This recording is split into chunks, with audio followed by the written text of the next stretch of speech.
Your Lordship Chancellor, distinguished guests, dear graduates, good morning.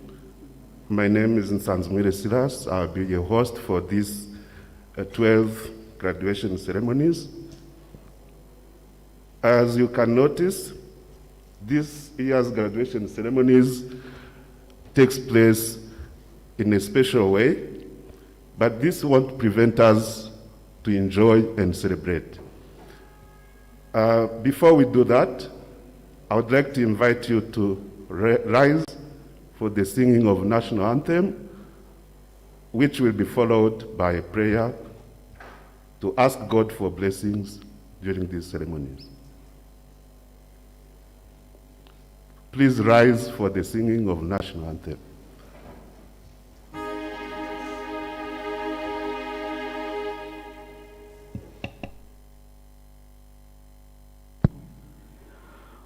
Rwanda nziza gihugu cyacu huje imisozi ibiyaga n'ibirunga ngo byiduhetse gahora n'ishya reka tukurate tukuvuga ibigwi wowe utubumbiye hamwe twese abanyarwanda duko watubyaye berwa sugira sigizwe iteka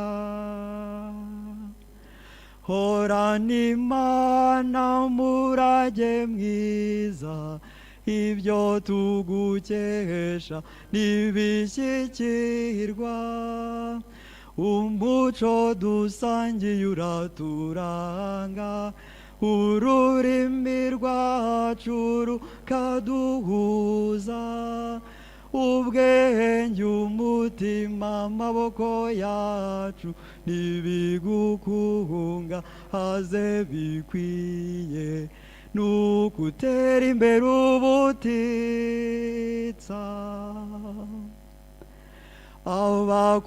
abakurambere b'intwari bitanze bati zigama baraguhanga uva mu bukombe utsinda ubukoroni n'amatsi ibihugu byayogoje Afurika yose none uraganje mu bwigenge tugukomeye uko turi twese komeza imihigo Rwanda dukunda duhagurukiye kukwitangira amahoro asabe mu bagutuye wishyire wizane muri byose urangwe n'ishyaka utera imbere uhamye umubano n'amahanga yose maze ijabo ryawe riguha ijambo.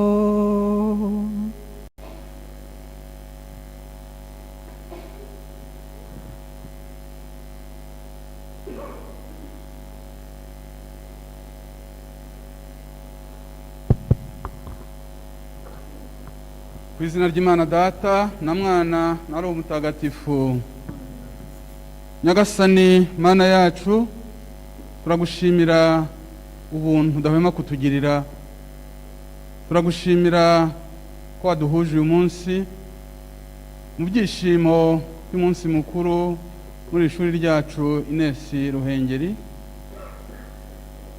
umunsi dutangaho ku nshuro 12 impamyabushobozi abanyeshuri bacu barangije. Turagushimira ibyiza uha iri shuri ryacu, uru rugo. Turagushimira bari hano, turagushimira abadukurikiye, utube hafi muri byose kandi umugisha wawe duherekeze mu byo dukora byose nk'uko wabitwigishije tugiye kuvugira hamwe yasengesho ry'abana b'Imana batakambira umubyeyi tugira tuti dawe uri mu ijuru, izina ryawe ryubahwe, ingoma yawe yegere hose, icyo ushaka gikorwe munsi nk'uko gikorwa mu ijuru. Ifunguro ritungura iduhe none, utubabare ibicumuro byacu nk'uko natwe tubarara abaducumuyeho, ntudutane mu bitwoshya ahubwo dukize icyago. Amen. Ku izina ry'Imana Data na Mwana na Roho Mutagatifu. Your Lordship Chancellor, distinguished guests, as it is the use in this academic activity, before we start, we need to get authorization from Ines authorized organ. Here I mean Ines Council. Therefore, allow me to invite the chairperson of Ines Council to authorize us to start these 12th graduation ceremonies.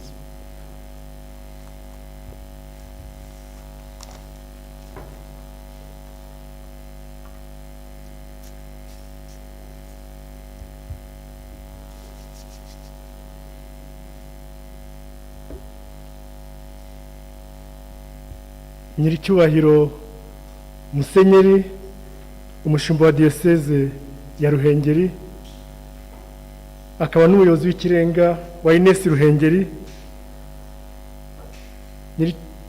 nyakubahwa Padiri mukuru w'ishuri ryacu Ines-Ruhengeri, banyacyubahiro muteraniye aha ngaha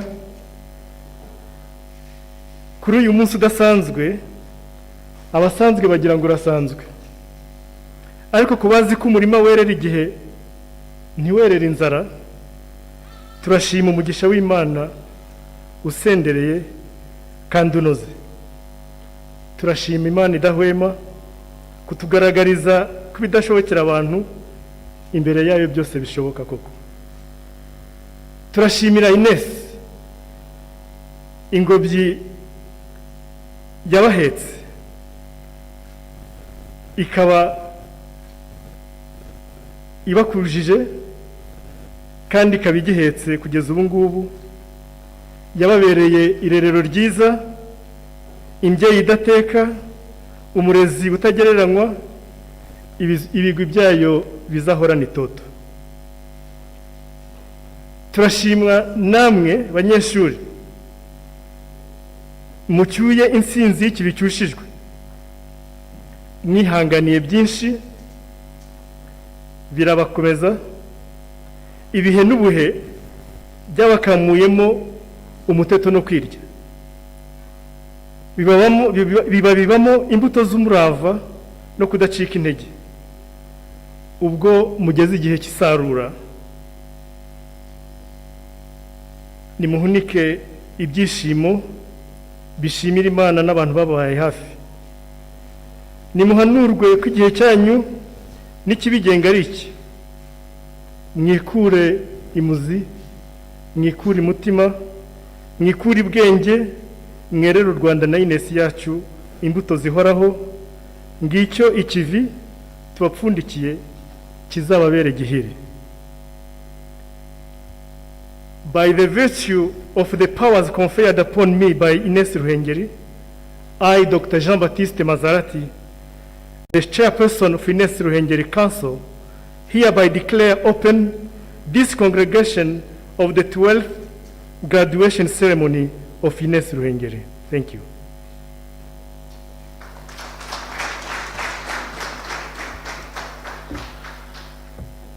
Thank you very much for giving us the authorization to start this 12th graduation ceremony.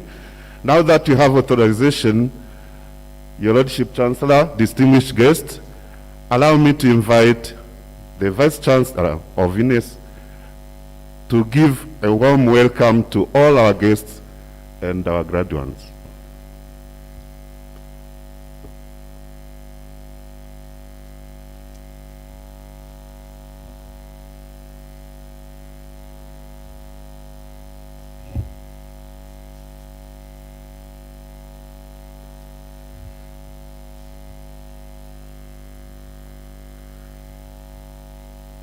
Your Lordship, Bishop Vincent Harolimana, the Chancellor of Ines-Ruhengeri, and the legal representative of Ines-Ruhengeri,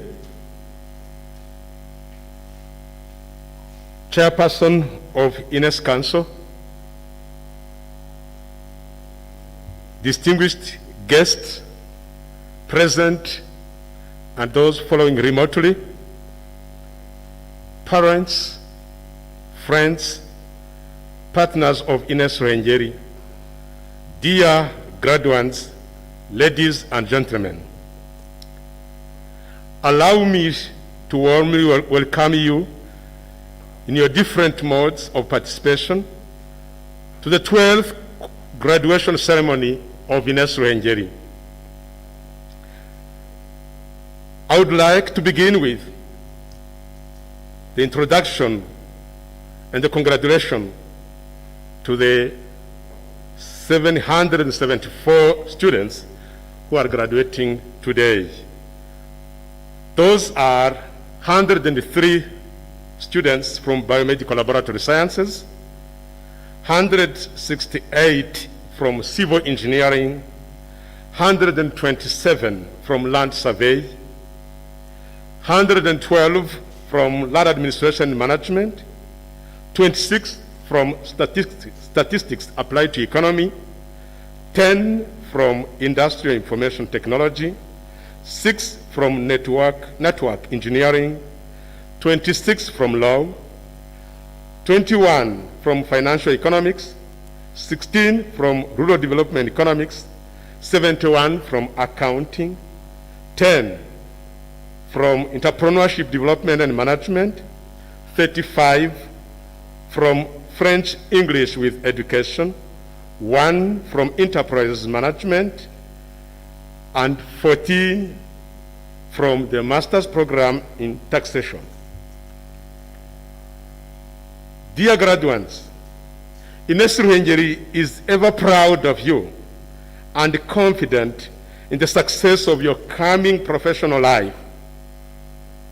You proved to be hard workers. Not even COVID-19 could hinder your determination to grow and serve the world.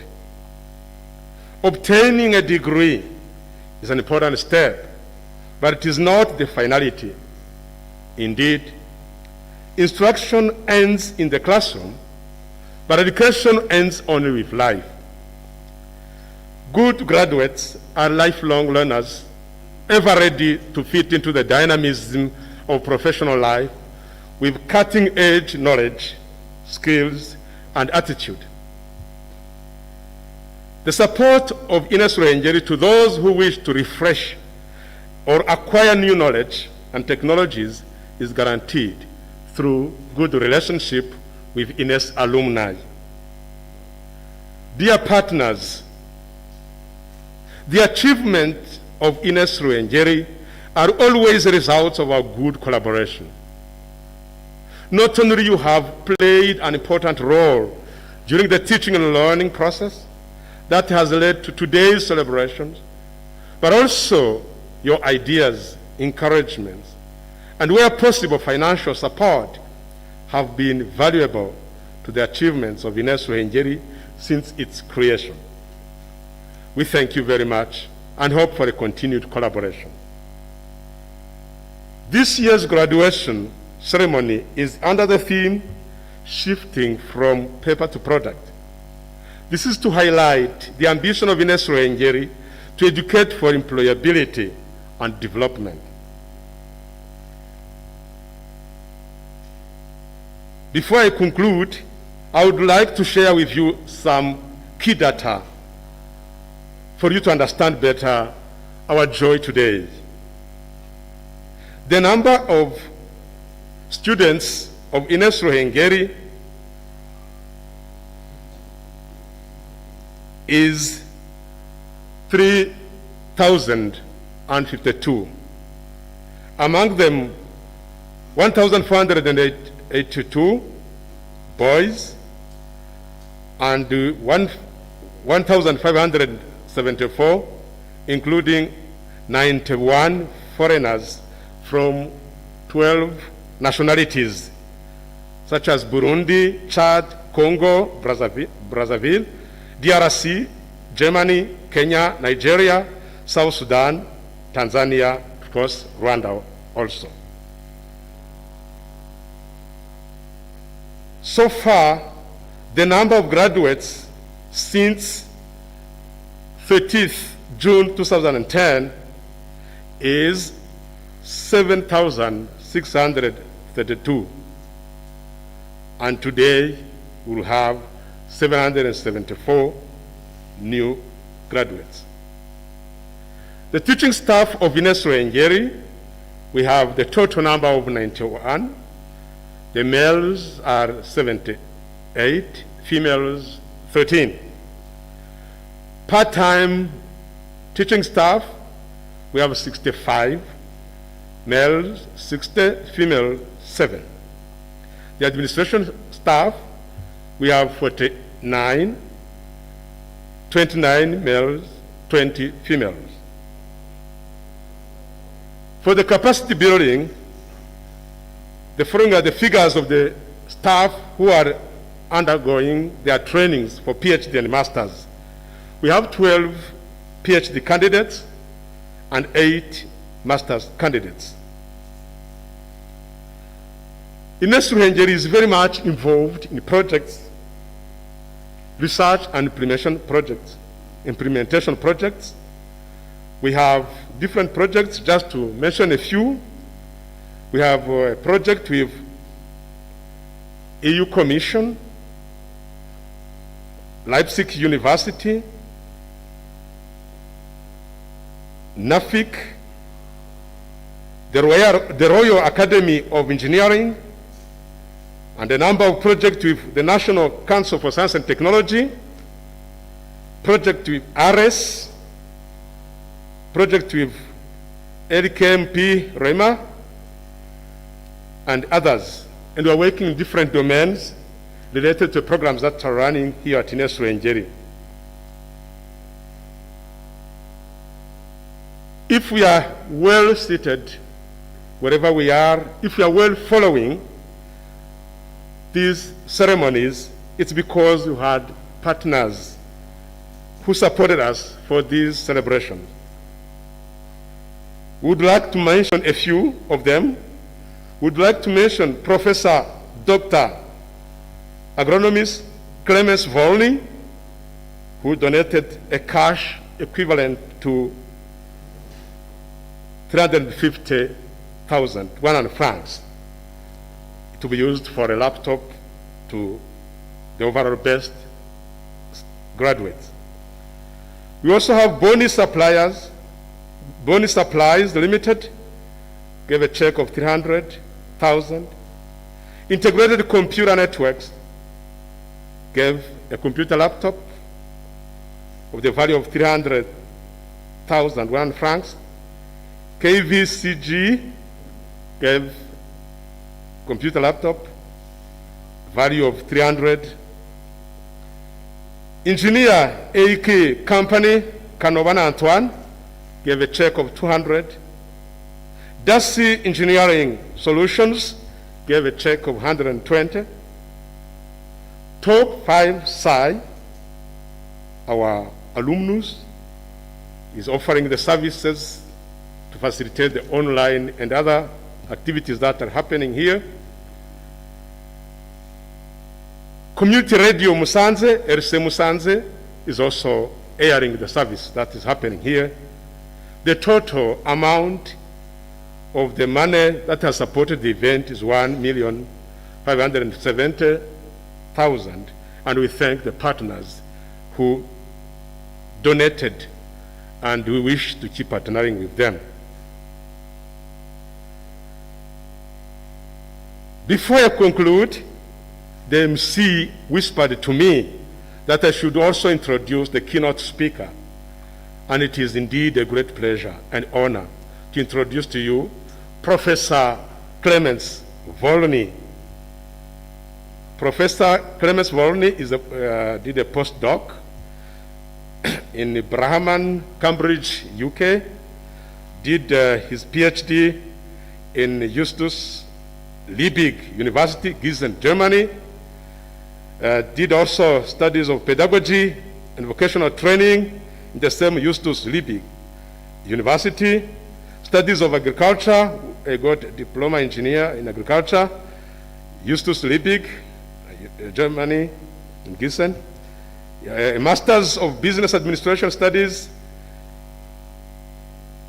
in Zurich, Switzerland. Clemens Volny is a higher learning expert, especially in evaluation of programs and specific curricula, functional reviews. Having international management experience in the public and private industry especially, he has teaching and research experience in the region, in SADC region, and international university cooperation programs in the broad field of agriculture and related disciplines.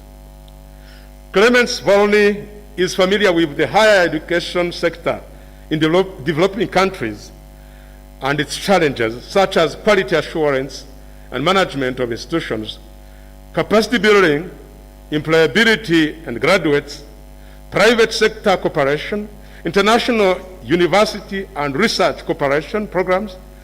He has more than 25 years professional experience to work with African partners and was resident in African countries for more than 10 years. His employment record has been the Dean of the Faculty, the second term, as the Dean of the Faculty of Life Sciences and Engineering at the Technical University of Applied Sciences, Bingen, Germany, coordinator and advisor to the Rwanda and State of Rhineland Palatinate Corporation, board member of the Higher Education Evaluation Association, Germany, Southwest. He also was vice president of University of Applied Sciences, Bingen. He also served as a higher education advisor to the Ministry of Education of the Federal Republic of Ethiopia, Addis Ababa. He also served as professor of animal breeding and production in the tropics and subtropics, head of section, University of Göttingen, Germany. He was a professor and technical advisor in Lilongwe, Malawi, and SADC region at University of Malawi. He participated in the establishment of regional master program in SADC with many projects, components in Botswana and universities in Malawi, Tanzania, Zambia, and Zimbabwe. He served as professor of University of Applied Sciences, Bingen, Mines, and he has industrial experience, especially country manager, Düsseldorf, Germany. He has been a research fellow at the University of Gießen, Germany, and he has published a lot in the field of quality assurance and agriculture. It's really my joy to introduce Professor, a friend, and a key partner for our partnership with the Rhineland-Palatinate and Technical University of Applied Sciences, Bingen. We are very happy to introduce him, and we give welcome to him. Your Lordship Chancellor, I would like to end here my welcome remarks, and I wish you good and enjoyable celebrations.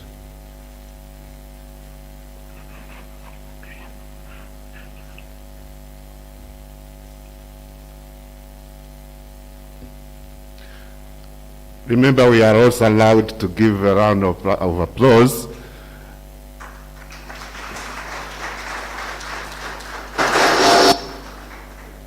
So let's give the floor to Professor Volny for the keynote speech as introduced by the Vice Chancellor.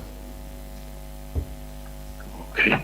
Thank you so much for the very warm welcome Dear Vice Chancellor, and your comprehensive introduction of my curriculum so far. Dear graduates, dear Bishop Parolimiana, dear board members, dear Chancellor, dear Vice Chancellor Hagemana, dear honorable guests, dear colleagues, dear students, dear ladies and gentlemen. It's a great honor of being invited to address you at this very important academic ceremony here at Ines. As a coordinator and link person aiming to develop and to strengthen the relationship between Ines and the Technical University of Applied Science Bingen, Germany, I express my gratitude for your choice to be together with you on this day. In my function as a Dean of our Faculty Life Science and Engineering, it was always my effort and wish to bring students together, to exchange ideas at all academic levels, and to solicit to create awareness of Ines among decision makers here in Germany and elsewhere. I seriously appreciate the choice of Ines to become a University of Applied Science based on the experience of Germany. It was and still is always a very good feeling when we observed that strategies and actions which we discussed together could be realized sooner or later in small or even big projects. So your theme of today, shifting from paper to product, fits very well to the overall strategy of Ines and for sustainable development of Ines. I can also report to you that I have a lot of personal experiences through students and also by myself from Germany, students from Germany who visited Ines and spent quite some time, and they're studying and they're conducting their projects. When they came back, they were always deeply impressed and reported about their positive experiences. Today, I can proudly say that the deep friendship.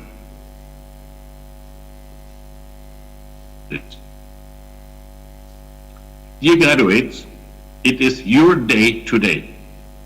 I congratulate you that you made this happen and that you worked so hard during this COVID crisis. We are really following the situation not only in Germany but also in our partner countries and especially Rwanda, what is going to happening, and we are fully aware of the situation. Now you are graduating and you harvest the fruits of your efforts. But where do you go from here?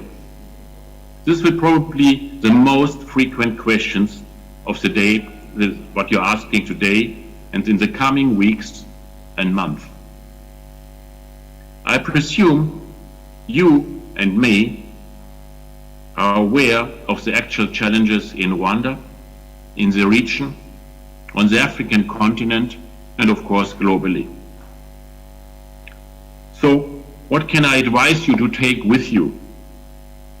Let me allow to present a few ideas which you may please consider.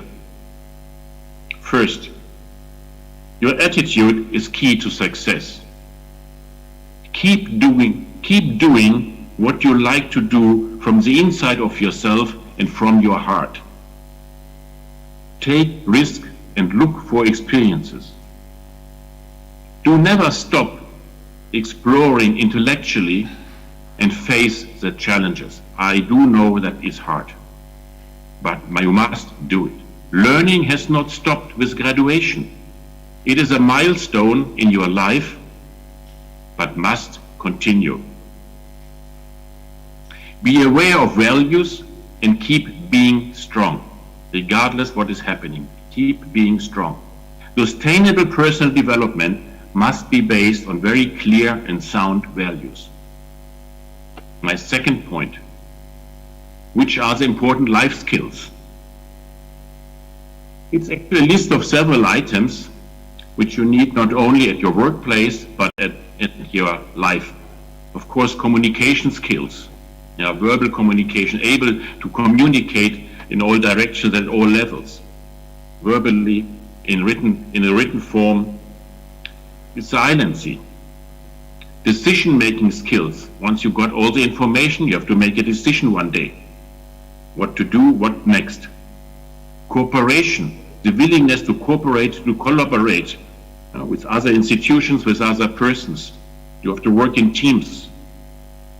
Ability to accept constructive criticism. Nobody is right. I make my mistakes every day, and I have to accept criticism if I'm getting on the wrong way, or I made a wrong decision, and then you can correct.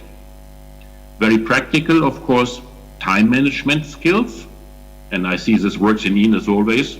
That is very perfect, really, how you've organized also this ceremony. Technological skills, you have been trained on this one, and also it works. Now, time doesn't permit that we go through the entire list in great detail. But let me say something more on the term resilience. Our greatest lessons are usually learned through our failures, which is why learning to cope with failure and to develop our resiliency is really essential for success. You must learn to see failure as part of the learning process. If you are trying new things and taking risks, failure is inevitable at some point. But failure can be a great thing when we use it to learn and grow on it. My third point is, we must be aware of the global trends, economically, technically, politically, and socially. The times that there were lifetimes jobs and vacancy available for a small number of the academic elite in the public or private sector, this have passed. It requires that you need to adapt to the permanent changing environment wherever you are living. Now you are equipped with a theoretical background and you had some practical experiences in your field of study. However, the link between theory and practice must be further strengthened to become successful in life. This is not only the strategic approach of the very successful system of universities of applied science in Germany and also in Switzerland, in Austria, or in the Netherlands. But last not least, Ines is going this way. And it applies to you, of course, not only for the institution, it applies to you as an individual. Link theory and practice, practice and theory. For example, the trend towards digitalization in all sectors and applications has accelerated dramatically over the last year, especially over the last year during the COVID crisis. Even if you are not a computer expert or an IT expert, you must tap into it. My own experience, my personal experience is, as I have never studied really computer science or IT or informatics, I'm heading now a large project in Germany on digitalization in agriculture in Rhineland-Palatinate. So I have to tap into it. Perhaps some of you remember the visit of the Minister of Economics and Agriculture of Rhineland-Palatinate, your partner country, at Ines. And when we discussed at Ines such global trends, and especially the need to develop entrepreneurship. And digitalization is a cross-cutting development which needs to be mastered regardless of your profession. Today, you should also think and thank your closest relatives, your parents, your partner, or any other people you are close to, because through them you have been supported, whether financially or more ideally. Having said this, I congratulate Ines and you, the graduates of the past academic year, again, by my deepest heart. Really, you did a very great job, and I just heard in the introduction of the Vice Chancellor the figures, the numbers, and I'm really deeply impressed by what you have achieved over the last 12 ceremonies, or 12 years. It was more than 7,000 students, and today more than 700. So a very, very strong congratulations here from Germany to you for this great success. My speech is not yet finished.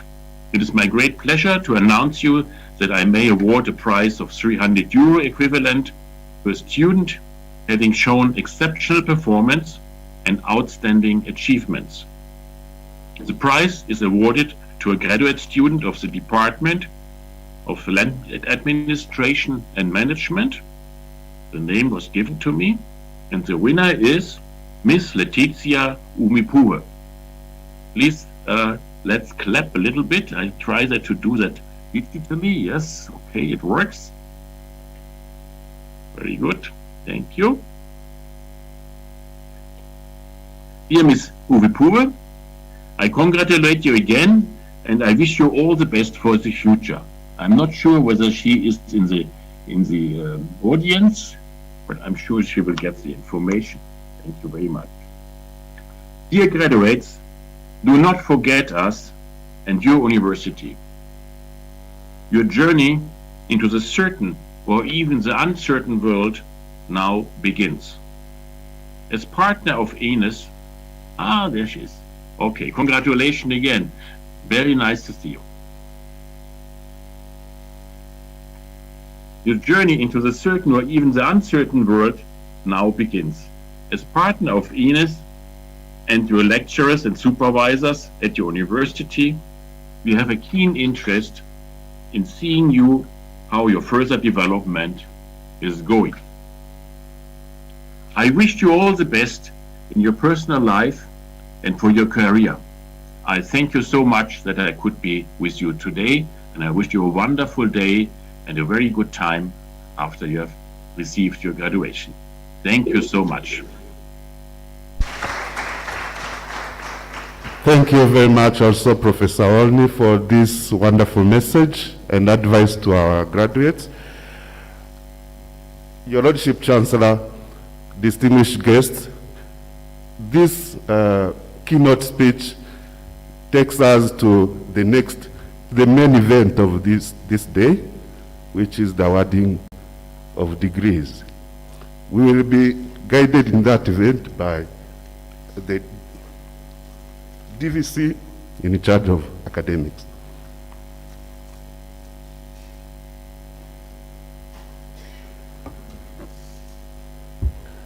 Your Lordship Chancellor, allow me to call upon the Dean of the Faculty of Applied Fundamental Science to present the graduate who qualified for the award of Bachelor of Science in Civil Engineering, Land Administration and Management, Computer Science, Biotechnologies, Biomedical Laboratory Science, Land Survey, and Statistics applied to economy during the academic year 2019-2020.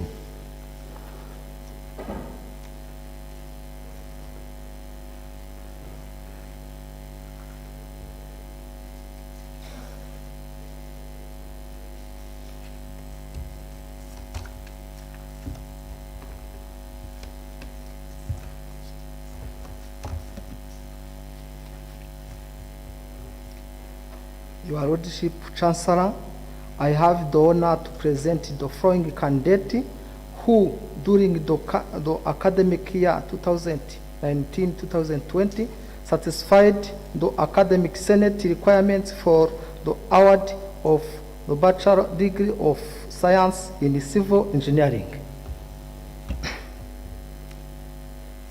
Have succeeded with first class. Kwizerimana Fidel, Kanyamihigo Eric. Have succeeded with the upper second class honors. Mutoni Jidas, Nahimana Benjamin, Uwera Diane, Nkurunziza Fabrice, Dushimimana Rene, Ihirwe Shimwa Leonce, Kabanda Eric, Panda yanjye ishimwe Ines, Ndatimana Welarisi, Rukundo Michel, Patience Cerise Ange, Ndikubwayo Aphrodise, Shimimana Norbert, Gafurege Jire, Mukerangabo Cedric, Nzisabira Guillaume, Mukeshimana Fabien, Irambona Bertrand, Simbi Christian, Ndayisaba Kudre, Uwingeneye Florence, Mugisha Ivan Fabrice, Ikuze Uwibanze Honorine, Niyonzima Alphonse, Shimimana Jacques, Mwiseneza Olivier, Nkuzi Rukeba Cedric, Ndizeye Nkurikinka Emmanuel,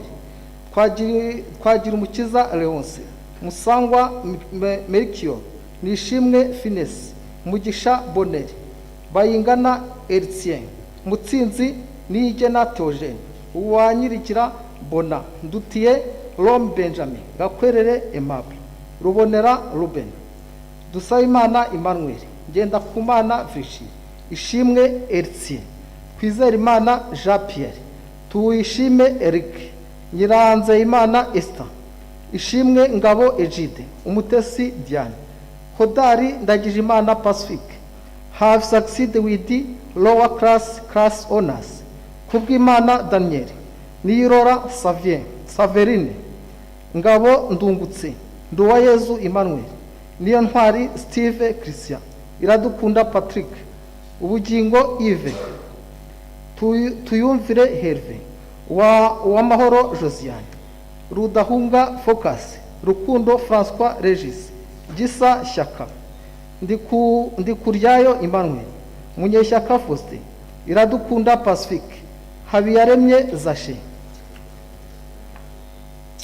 Shyaka Ngabo Jean Michel Olivier, Rwibutso Jean d'Amour, Ishimwe Fabrice, Murisa Patrick, Hakizimana Evariste, Rwabigwi Nor Serge, Ndayisenga Elise, Niyitangi Migisha Aime, Abayisenga Yves, Rwankuba Patrick, Nimbona Claude, Arakaza Abdo Alan, Tuyisenge Yves, Igirimbabazi Larissa, Shema Arnaud, Sengumuremyi Jean Paul, Mihigo Patience,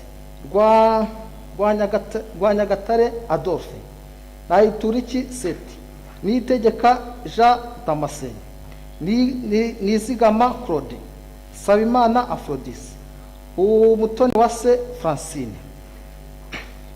Tumusifu Emery, Twahirwa Pacifique, Ndengera Niragire Alan, Rufangura Jean Pierre, Bahizi Wenceslas, Munezero Alexis, Yakaremye Eric, ndi kumwe nayo Fribert, Rukundo Eric, Habiragi Jean, Mahoro Jean Baptiste, Tuyisenge Pacifique, Kanimba Pascal Bonner, Ruhamanya Vincent, Umutoni Wase Yvette, Somana Anastase, Iyakare Amidodie, Bangayiki Deo, Nyiransengimana Eugene, Shimirimana Cleva, Bunani Tuse, Habimana Emmanuel, Ngendahimana Benjamin, Ngaboyisonga Alfred, Uwera Dative, Tuyishime Clement, Bizimungu Roger, Somana Jadodi, Ngabonzima Amani David Pacifique, Mutangana Celsi, Igiraneza Jean d'Arc, Shimimana Cecile, Sengimana No, Uwizeyimana Emmanuel, Ndahiro Olivier, Nkampaka Alama, Bideri Roque, Izerimana Victoire, Mugenzi Gasana Benjamin, Ishimwe Elvis, Pacifique Omar, Maniragaba Jean Baptiste, Twagirayezu David, Dusabimana Kabanda Aime, Ntiganzwa Moise, Manirakiza Emmanuel, Abizeranye Clement, Niyonzima Jean Dodi, Twahirwa Alphonse, Mushimimana Eric, Ntungane Birasa, Bahizi Godfrey, Semigabo Christian, Ndayizeye Jerome, Mutamuriza Olivier, Ndayishimiye Jeremy, Munyanziza Jean Marie Vianney, Tuyisenge Eric, Byishimo Boneri, Munyakazi Jean Pierre, Ndayishimiye Felix, Nzwinimana Vincent, Mpawikamba Peter, Intwari Theophile, Uwayezu Olivier, Nyirantungane Jacqueline, Vuguziga Jean Dodi, Hakizimana Lamek, Kabaka Elif Shakespeare have succeeded with the pass. Ntwari Jackson, Ngororano Eric, Habimana Ezekiel, Bimenyimana Emmanuel, Seneza Samuel, Mutabazi Jean Pierre, Uwera Sandrine, Tuyizere Fabrice, Ngabo Isonga Bernard, Muhawenimana Esperance, Ndabamenye Fidele.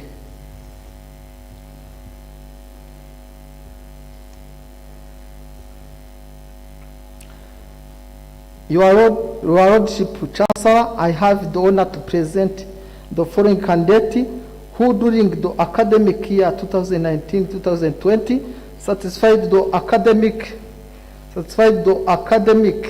Senate requirements for the award of the Bachelor degree of Science with honor in Land Administration and Management. Has succeeded with the first class. Uwimwe Letitia, Bumanzi Nkurunziza Olga, have succeeded with the upper second class honors. Utetiwabo Joyce, Uwizeyimana Monique, Ndashimiye Odette, Yonyine Marie Olive, Ikuzwe Beata, Niyonshuti Mediatrice, Nizeyimana Nepomuseni, Cyaka Valerie, Niyirora Hippolyte, Nyirazaninka Françoise, Shema Laura, Mukundwa Meribeka, Mukanduhunga Tania, Somana uri mu benshi, Ngabo Charles, Ingabire Alice, Hakizimana Venus, Nishimwe Aisha, Uwera Kevin, Tuyisenge Thomas, Ujeneza Ines Bertilde, Byiringiro Janvier, Dusayimana Brigitte, Niyimurora Inyasienne, Niyihurura Deborah, Ntwari Brice, Ntakirutimana Samuel,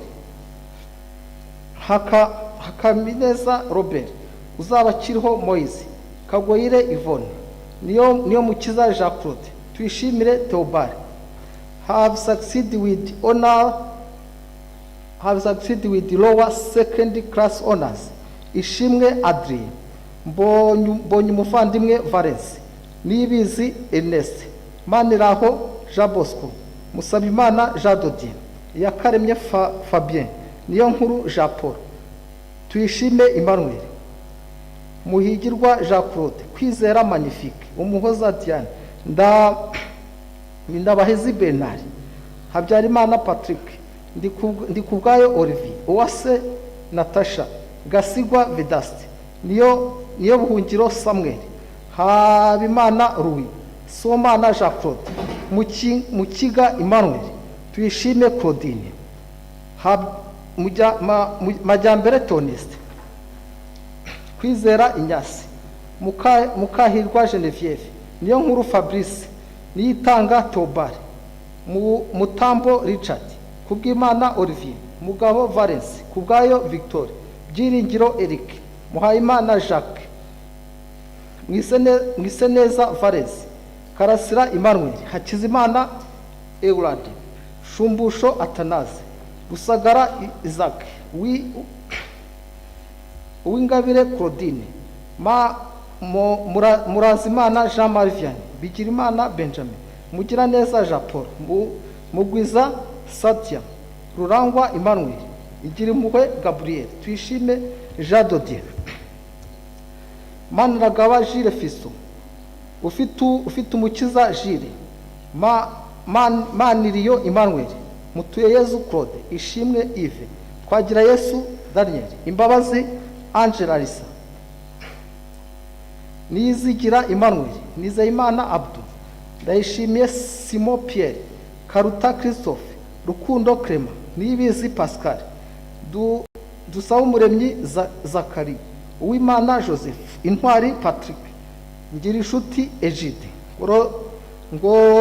Ngororeno Alexis, Shimiryayo Jean Dodier, Kubwimana Vidasi, Nzungize Jean d'Amour, Uwanyirigira Straton,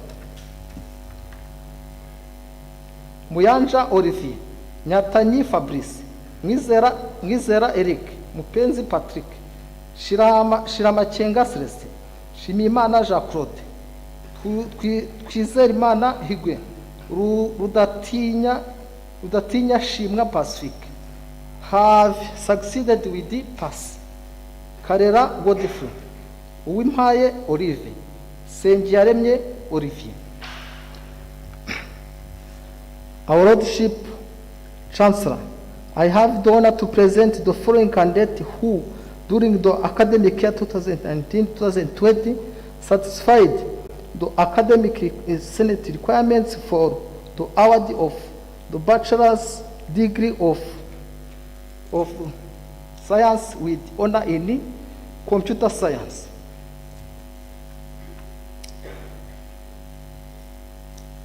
Networking engineering have succeeded with upper secondary class honors. Umutesi Nadia, Iradukunda Emmanuel, have succeeded with the lower secondary class honors. Dusenge Samuel, Mahoro Meza Marie Rose, Uwamahoro Delphine, Mutuyimana Jeannette. Industrial Information Technology have succeeded with the upper secondary class honors. Maniragawa Claude, Ngirinshuti Jean Bosco, Niyosenga David, Umuhoza Bonheur, Rema Aurorien, Dusayimana Evode, have succeeded with the lower second class honors. Niyibizi Umubyeyi Safike, Dusingizimana Jean Paul, Muhayimana Jules, Ndekera Umukobwa Leonie.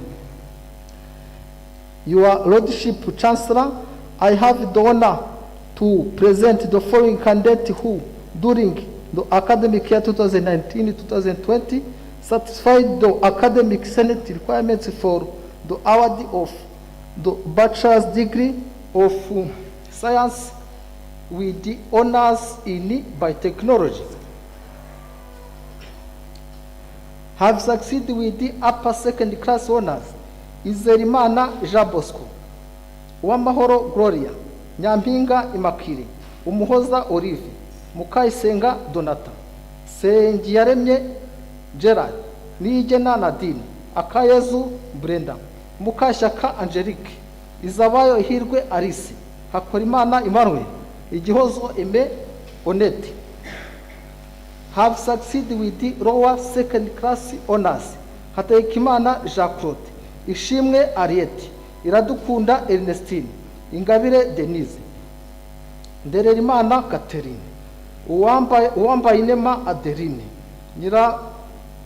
Nyirabizimana Madeline, Mutabazi Aubry Juste, Iradukunda Ziada, Ingabire Yvette, Karanganwa Eric, Uwitonze Josiane, Mporeyimana Pacifique, Bizimana Fidele, Nyiracumi Nadine, Ishimwe Chanceline. Your Lordship Chancellor, I have the honor to present the following candidates who, during the academic year 2019-2020, satisfied the academic Senate requirements for the award of the bachelor's degree of science with the honors in biomedical laboratory sciences. Have succeeded with upper second class honors. Migabo Ibed, Ntawuguranayo Samuel, Uwineza Delphine, Kamukiza Imbabazi Blandine, Ineza Ines, Mutsindashyaka Clement, Mugabo Eric, Bikorimana Jean Damascene, Mukashyaka Josepha, Uwineza Odette, Ruburika Ntare Isaac, Ishimwe Byukusenge Anne, Muhimpundu Liliane, Ingabire Josiane, Simugomwa Charles, Ikuzwe Fotine, Tuyizere Rosine, Isugi Noel, Dusenge Loves, Zeyimana Arete, Mugaruka Labo Riante, Ukwibishaka Vestine, Iradukunda William, Wishimwe Cedric, Ingabire Claudine, Uwayisenga Jeanne, Uwayisenga Charlotte, Isimbi Sylvie, Kayitesi Edi, Kabare Isaie, Uwera Vanessa, niyo yankunze Christophe, Cyuzuzo Parfait, Niyigena Eraste, Muhoza Ishimwe Marie Aimé, Utamuriza Safia, Muhoza Janifa Ariane, Inema Germaine, Ndabikunze Fraterne, have succeeded with the lower second class honors. Uwimana Umugwaneza Marie Jeanne, Nzabanita Jean Claude, Niyonkuru Aisa, Nzasamungu Manase, Uwanyirigira Olive, Mukamugisha Josiane, Mujyanama Samuel, Umuhoza Rose Mystica, Shimimana Emmanuel, Hirwa Harriet, Mwungeri Desire,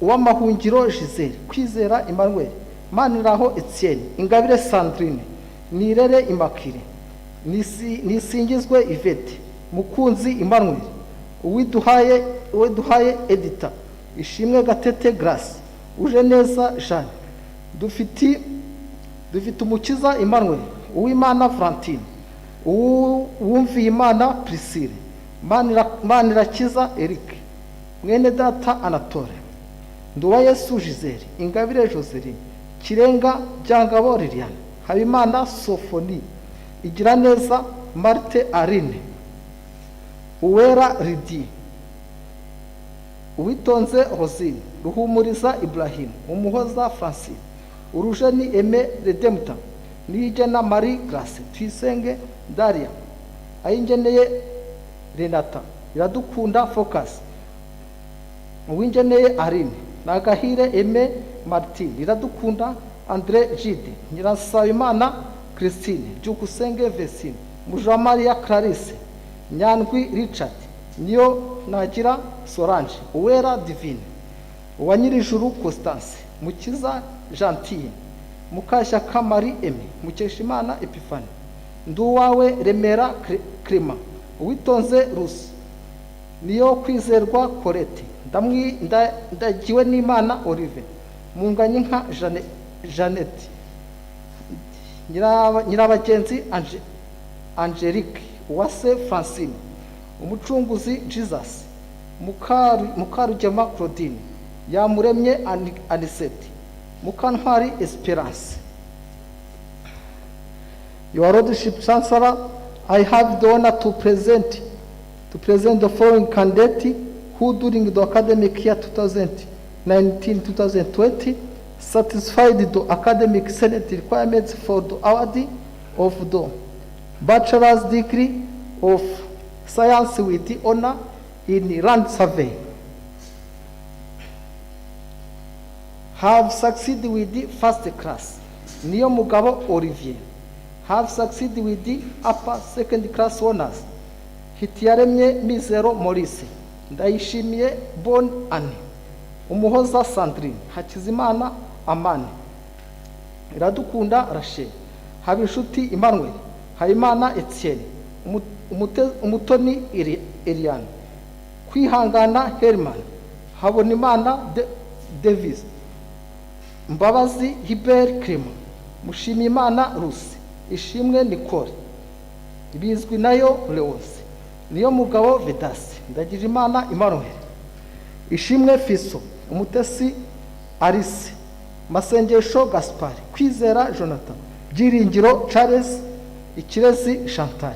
Have succeeded with the lower second class honors, Umuhire Noel, Byiringiro Boris, Kiza Katare, Chanel, Sengumukiza Jean Damascene, Sengiyumva Gabriel, Niyigena Ernestine, Ndayishimiye Protogene, Iradukunda Olive, Twagirumukiza Jebuvi, Ndayisenga Angelique, Ndekezi Clement, Isimbi Mutoni Anuarite, Mukeshimana Diane,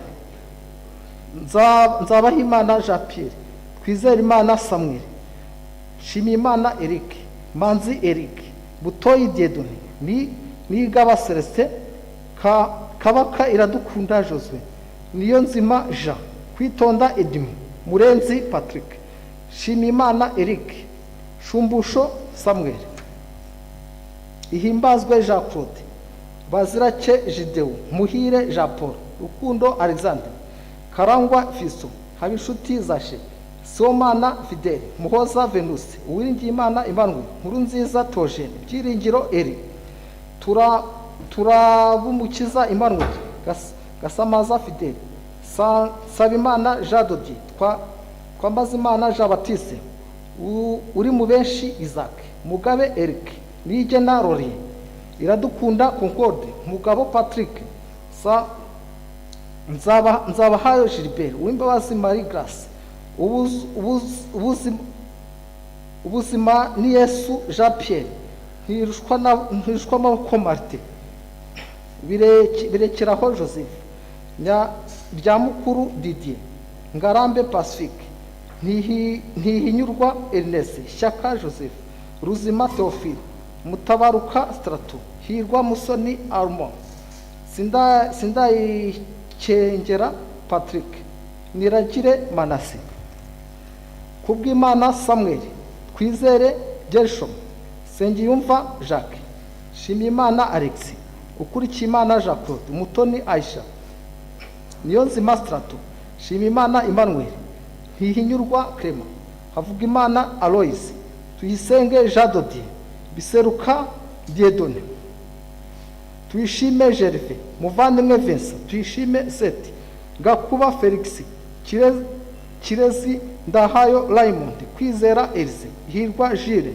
Indirimana Mercedes, Byiringiro Eric, Munezero Charles, Iradukunda Dieudonné, Iradukunda Aimé, Ngabonziza Theogene, Twizerimana Emmanuel, Dukuze Christian, Hayimana Evariste, Niyo Mugenga Eric, Niyosenga Emmanuel, Nishimwe Emmanuel, Kalisa Christophe, Twiringirimana Jean Bosco, Shimimana Isaac Kadafi,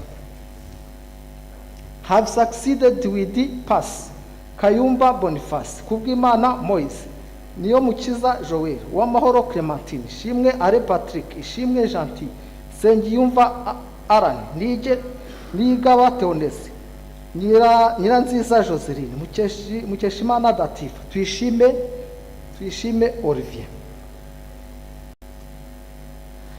Your Lordship, Chancellor, I have the honor to present the foreign candidate who, during the academic year 2019-2020, has satisfied the academic Senate requirements for the award of Bachelor of Science with honors in statistics applied to economy.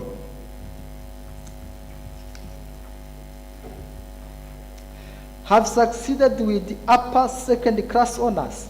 Ndayiragije Angelo, Bimenyimana Rodrigue, Umutoni Chantal, Shemeza Biganet Evident, Irabibona Christian, Mutuyimana Divine, Mwema Arani Atari, Murindangabo Prosper, Shimimana Nicole, Ngabirano Arida, Uwera Rize, Kaneza Kersi Merveille, Manirakiza Aymar Gosi, Arakaza Arno, Witonze Mariette, Igikwiye Paul, Uwizeye Dieudonné, Nikiza Mediatrice, Tuyizere Niyonkuru Chance d'Espoir, Ninziza Juvenal, Ntihebuwayo Beorine, Nyandwi Jean-Marie Vianney.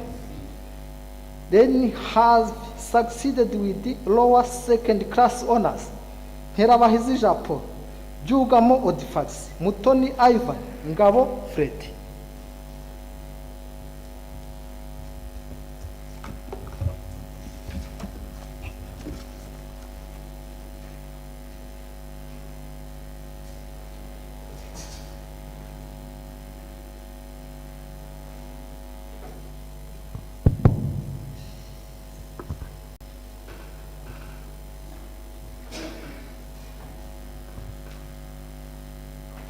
by virtue of powers conferred upon me by Ines-Ruhengeri, and knowing that you have satisfied the academic senate requirements in all subjects for which you were enrolled, trained, and examined, I award you respectively the bachelor's degrees of science in civil engineering, land administration and management, network engineering, industrial information technology, food biotechnology, biomedical laboratory sciences, land survey, statistics applied to economy. Congratulations.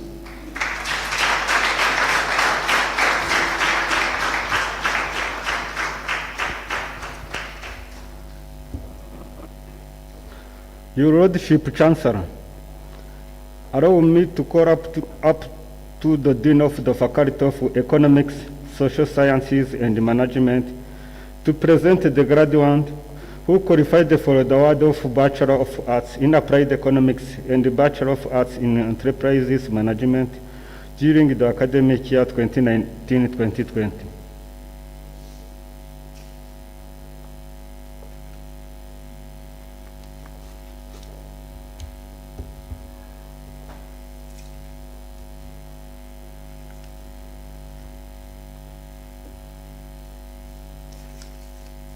Your Lordship, Chancellor, I have the honor to present the following candidate who during the academic year 2019-2020 satisfied the academic senate requirement for the award of bachelor's degree with honors in applied economics. Financial economics have succeeded with upper second class honors Mushimiyimana Claudine, Nyiraneza Donata, Nyiranizeyimana Marie Louise, Mukakazenga Mariette, Nyirarukundo Françoise, Twahirwa Siridio, Nyinawumuntu Angelique, Uwineza Budoni Christine, Umubyeyi Rose, Iradukunda Umutoniwase Marie Bonheur, have succeeded with lower second class honors Uwera Adeline, Nyirangirimana Yvonne, Ukwigize Jean de la Croix, Nyirahabineza Marie José, Mukaruhirwa Séraphine, Uwineza Delphine, Uwimbabazi Anita, Uwajeneza Bienvenue, Umubyeyi Murayire Marie Odile, Umutoniwase Claudine, Nkandagiryo Gervais. Rural Development Economics have succeeded with upper second class honors Lugamba Alain, Nyiraneza Clemence, Ishimwe Paulin, Wanyirigira Enata, Uwizeyimana Diane, Nishimwe Noera, Dusabimana Violette,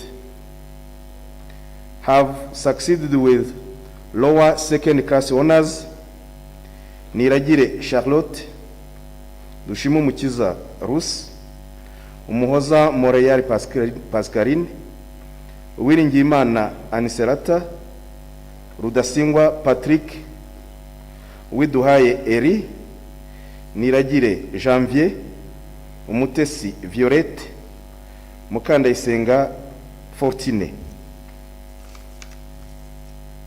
Your Lordship Chancellor, I have the honor to present the following candidate who during the academic year 2019-2020 satisfied the academic senate requirement for the award of bachelor's degree of art with honors in enterprise management.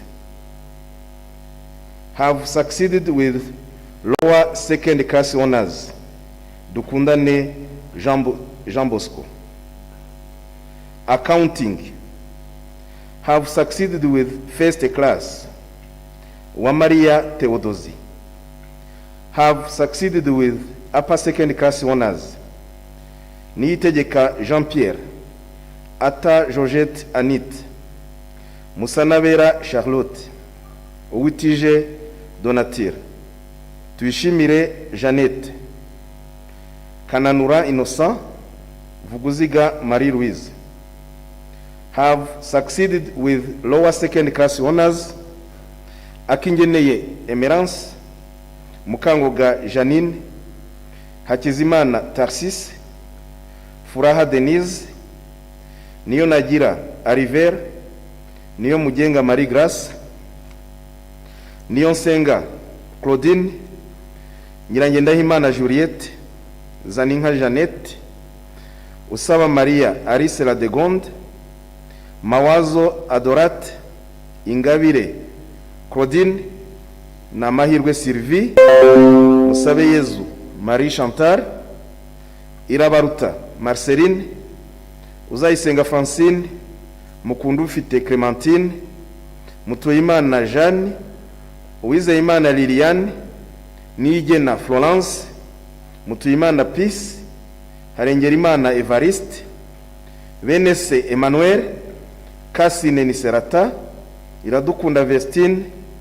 Mukansanga Denise, Camille Odette, Bahoza Francine, Uwimana Yvonne, Uwamahoro Marie Gorette, Dusabimana Russe, Uwiringiyimana Gorette, Yankurije Epiphanie, Uwiringiyimana Clotilde, Mukamuhirwa Marthe, Ufitinema Ernestine, Mujawimana Nadia, Nyiragasigwa Marie Claire, Tuyishimire Anita, Mukayizera Francine, Sengimana Sylvane, Mukandayisenga Agnes, Uwera Goreti, Uwiringiyimana Aster, Uwimana Josepha, Muhorake Yarlene, Nishimwe Yacinthe, Muhoza Joseline, Azihizina Everine, Iradukunda Angelique, Mukakarangwa Dative, Musabyimana Claudine, Ingabire Claudine, Tuyishime Alice, Nyiransabimana Angelique, Tuyitake Clemence, Musabyeyezu Thérèse, Mukandahana Clémentine, Murekatete Solange, Murekeyisoni Rosette, Murekeyisoni Mucyurabuhoro Rosette, Joseline Azizina Niriho Eri have succeeded with the pass.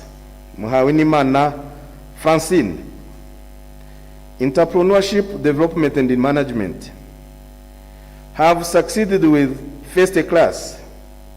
Mhinganzima Anita have succeeded with upper second class honors. Noheri Jean-Baptiste have succeeded with lower second class honors. Nikuze Seraphine, Mukarukundo Janine, Rukundo Marke, Niyo Niringiye Rusi, Niyo Mugabo Fabien, Niyigena Beatrice, Karwera Clemence, Twagira Maria Eugenie.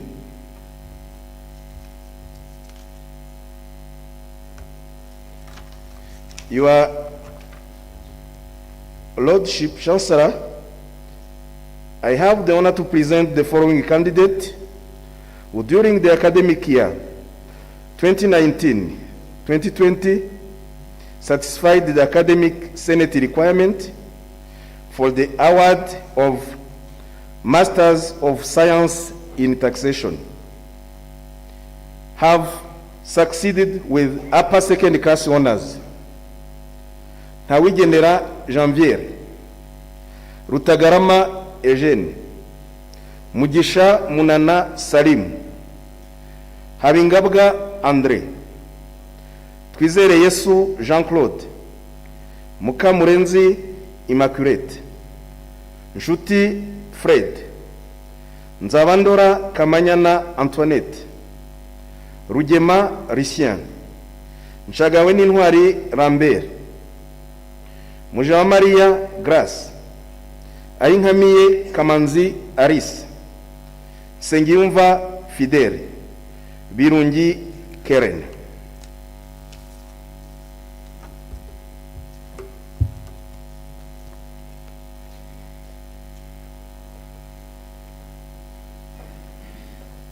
By virtue of powers conferred upon me by Ines-Ruhengeri, and knowing that you have satisfied the academic senate requirements in a subject of which you are enrolled, trained, and examined, I award you respectively the bachelor's degree of arts in financial economics, rural development economics, enterprises management, accounting, entrepreneurship, development, and management.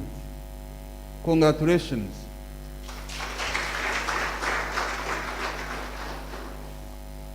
By virtue of powers conferred upon me by Ines-Ruhengeri, and knowing that you have satisfied the academic senate requirements in all subjects for which you are enrolled, trained, and examined, I award you respectively the master's degree of science in taxation.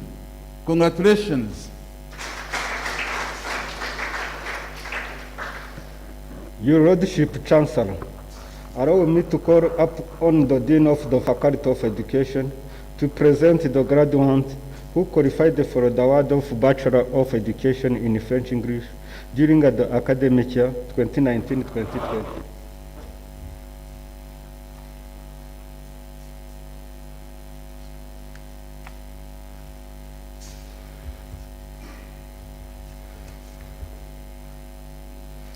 Your Lordship Chancellor, I have the honor to present the following candidates who, during the academic year 2019-2020, satisfied the academic senate requirements for the award of a bachelor's degree of education with honors in French and English. Have succeeded with first class Halerimana Ildefonse, Berwa Sengesho François Xavier Salvatore, Twizeyimana Moïse, Ntagwabira Vedaste.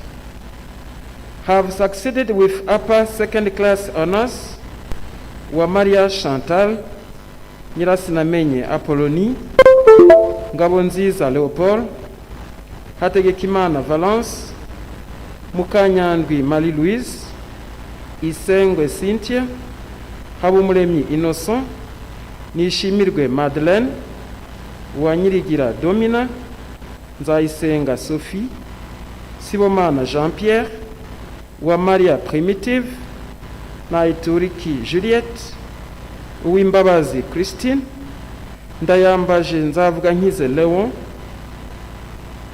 Nyirakabera Vestine, Niyomuremyi Leonci, Ndagijimana Valence, Nahirwe Justine, Uwingabire Brigitte, Mwiseneza Marie Chantal, Byiringiro Poncien, Mukansamaza Bertilde.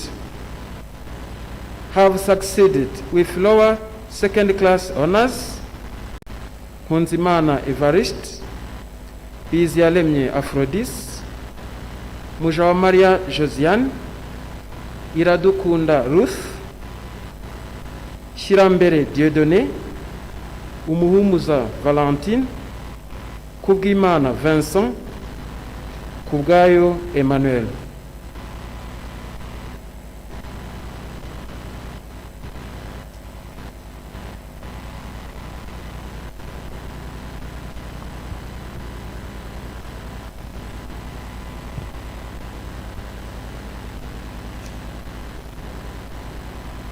By virtue of powers conferred upon me by the Ines-Ruhengeri, and knowing that you had satisfied the academic senate requirements in all subjects for which you were enrolled, trained, and examined, I award you respectively the bachelor's degree of education in French, English.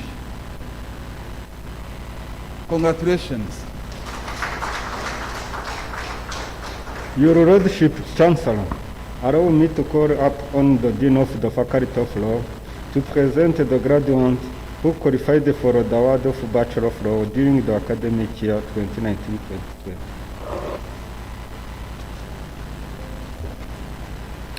Your Lordship Chancellor, I have the honor to present the following candidates who, during the academic year 2019-2020, satisfied the academic senate requirements for the award of the bachelor's degree of law.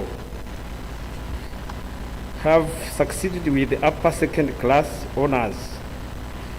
Tumwine James, Umutoni Josiane, Iradukunda Peter, Maniriho Nathalie, Imbabazi Diane, Mukarukundo Joseline.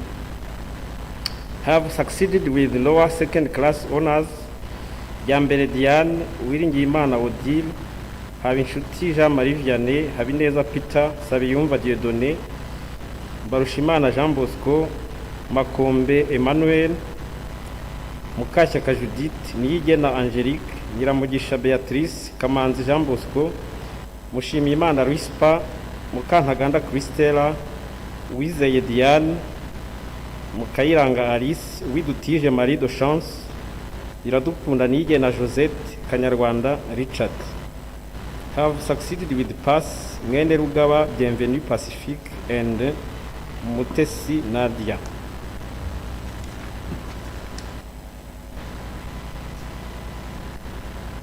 By virtue of powers conferred upon me by Ines-Ruhengeri, and knowing that you have satisfied the academic senate requirements in all subjects for which you are enrolled, trained, and examined, I award you respectively the master's degrees of science. I award you respectively bachelor's degree of law. Congratulations.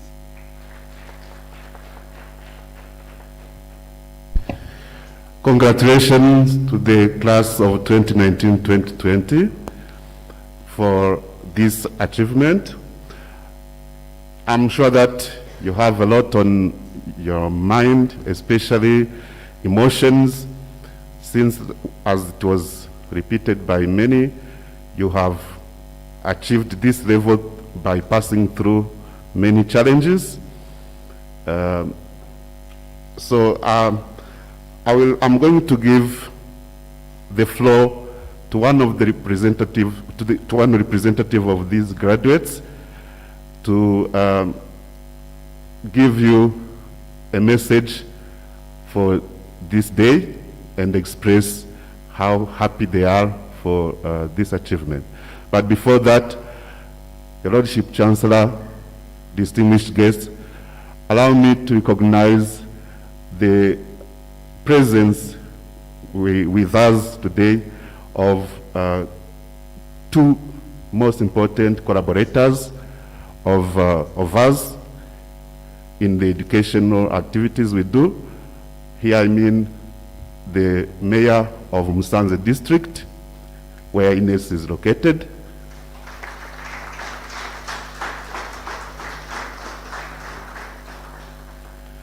We are also together with a representative of the Ministry of Education who is with us online. I have named here Mr. Gatabazi.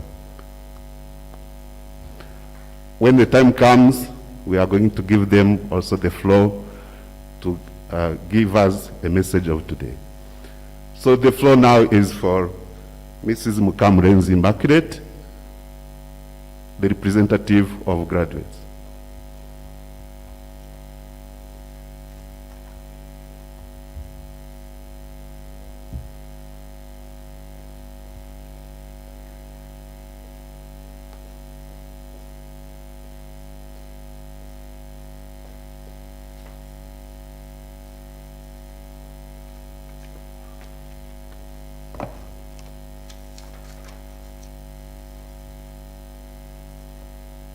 guest of honor, Vice Chancellor, distinguished guests, deans, family, friends, my fellow graduates, good morning. I give God all the glory for this day and for all, and I'm beyond honored to give this speech on behalf of all graduating students at Ines-Ruhengeri. In the name of the graduates that I represent, I'd like to address my wholehearted appreciations to the founder of this higher learning institution, famously known as Ines-Ruhengeri, for his enlightened, determined, and passionate vision and mission, leading him to create this wonderful, non-depreciable industry capable to produce skilled and knowledgeable human capital, nationality and internationally, through education by which we are inherited to become graduates today. I would also like to deeply address my gratitude thanks to the senior management and the general administration of the institution, especially the Vice Chancellor, Deputy Vice Chancellor, Deans of faculties, heads of departments, lecturers, for your tireless, strong, and stable management and administration, which has been capable to create friendly environment of our achieved studies.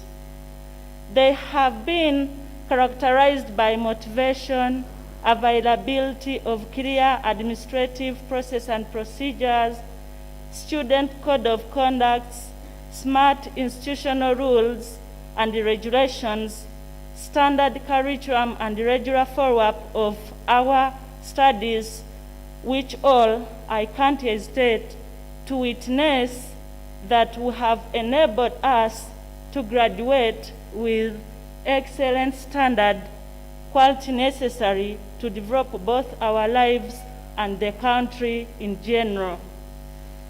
Furthermore, from the manufacturing industries, a product cannot take a good shape and having required functioning capacity without the role played by strong industrial and mechanical engineers. So in that context, allow me to address my sincere gratitude thanks to our lecturers who put in so much effort for us to achieve the desired knowledge and skills. Moreover, as an English author, Chris Bradford, said in his proverb that a single tree does not make forest, I would also like to address my sincere appreciations to all graduate students for this perseverance, resilience, hard working, and for being a result-oriented along the difficult journey of our studies achieved today. Your success is not for granted. Since it is even extremely self-evidenced by the fact that you are motivated from the start of this program intake, and you have been continuing to study online during the period of the worldwide pandemic of COVID-19. If there were no teamwork, time management, and other attributes enumerated above, this journey would have not been achieved successfully. Congratulations, dear fellow graduates. It's your merit. Coming in a strong second, we recognize the sacrifices made by our parents, guidance, sponsors, and we remain extremely grateful for their choice to invest in us and our education. Conclusively, dear guests of honor, friends, faculty, and fellow graduates, allow me to reach the last but not the least to say.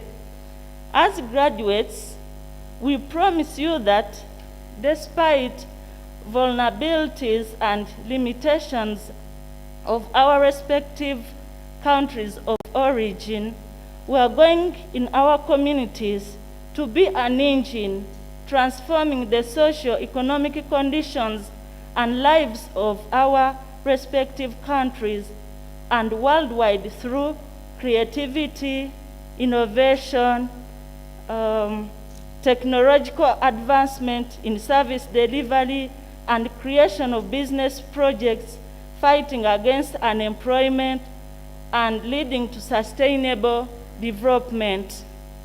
We will continue to be particularly inspired by His Excellency Paul Kagame saying that Rwanda is a small country but not a small people.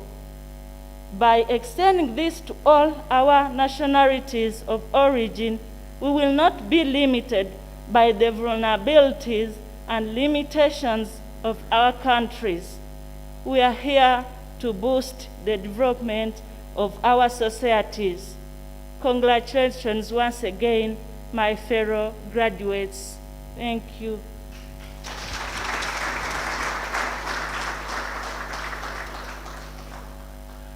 Thank you very much also for that message. Your Lordship Chancellor, as it is the culture of Ines, we recognize effort done, we recognize the best performance every time it's possible. That's why I would like to give the floor once again to the Deputy Vice Chancellor to lead us in rewarding the best performers of this academic year 2019-2020.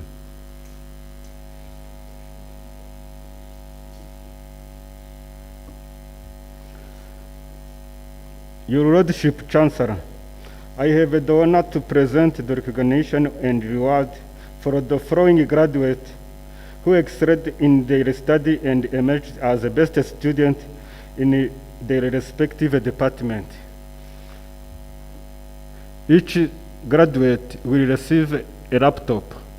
They are there, but they are going to take after. They come all here, they make a line, or they may come, starting from Kwizerimana Fidel, come quickly, from civil engineering, average on 16.73. Biomedical laboratory sciences, we have Migabo Ibert, 15.91. Land survey, Neomugabo Olivier, 16.37. Land administration and management, Wimpe Letitia, 16.76. Computer science, Umutesi Nadia, 15.34. Biotechnology, Izerimana Jean Bosco, 14.88. Statistics applied to economy, Ndairagi Janjero, 15.72. Enterprises management, Pinganzi Manita, 16.25. Applied economics, Mushimana Claudine, 15.81. French English with education, we have a Mokanya and Marie Louise, 15.58. Law, Tumina James, 15.77. And then we have only one master's in taxation, Hawi Giraneza Janvier, 15.52.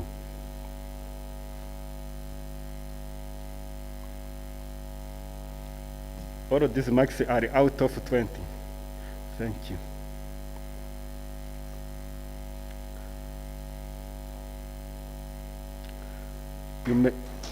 Congratulations. Congratulations, you may go back to your place.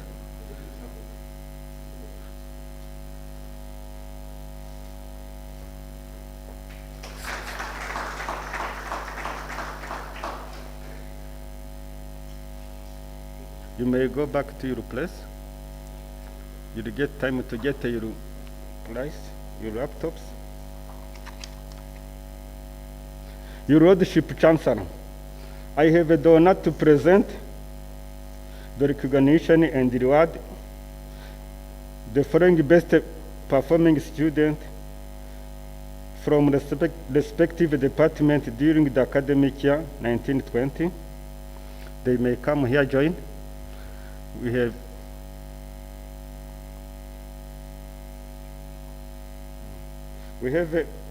Batamuriza Emerin in Land Administration Management, Level 2. She got 17.68. Each student in this category will receive a smartphone, a modern smartphone. Jokusenge Deborah, from Statistics Applied to Economy, Level 2, 17.40 out of 20. We have Giringiro Jean-Claude, Applied Economics, 17.15. He is in year 2. Mutuimana Samuel, Civil Engineering, year 3, 17.15. Ukwitegetse Gikumi, Computer Science, 17.06. Iradukunda Claudine, from Biotechnology, Level 3, 16.96. Iradukunda Evelyn, from Rwanda Survey, Level 2, 16.88. Umuhire Clemence, Law Year 1, 16.80. Higiro Christophe, Biomedical Laboratory Science, Level 3, 16.37. We have Twizere Jovenata, from Enterprises Management, 16.31. She's in Level 2. Then last we have Major Maria Jean, French English Year 2. She has 15.88. Congratulations. You may return.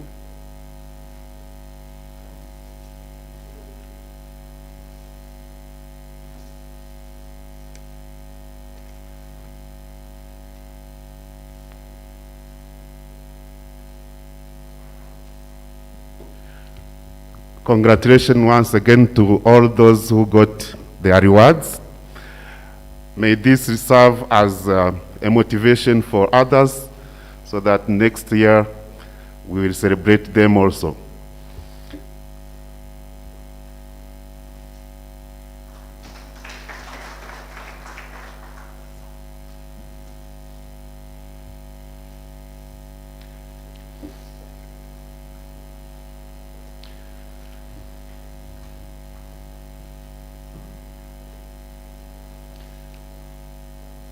Your Lordship Chancellor, distinguished guests, dear graduates, as I was saying a while ago, we are together with a representative of government institutions, the main collaborators we have in our educational activities.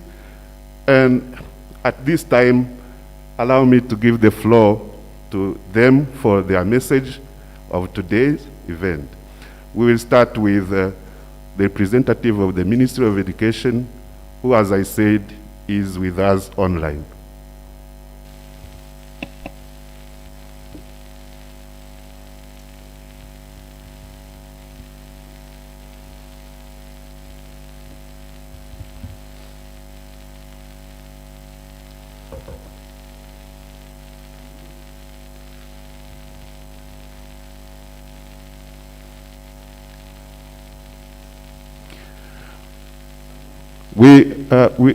We don't get the voice. Can you please unmute?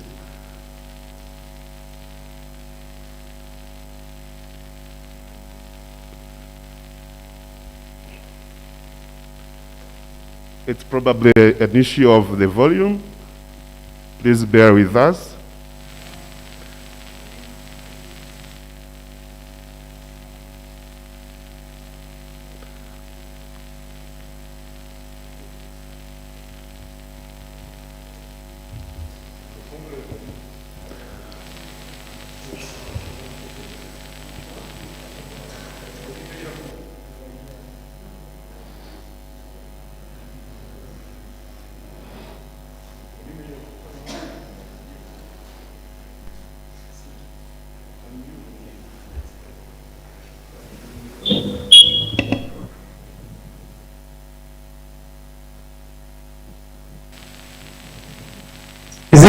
Is it the right time to read the speech from the minister? Yes.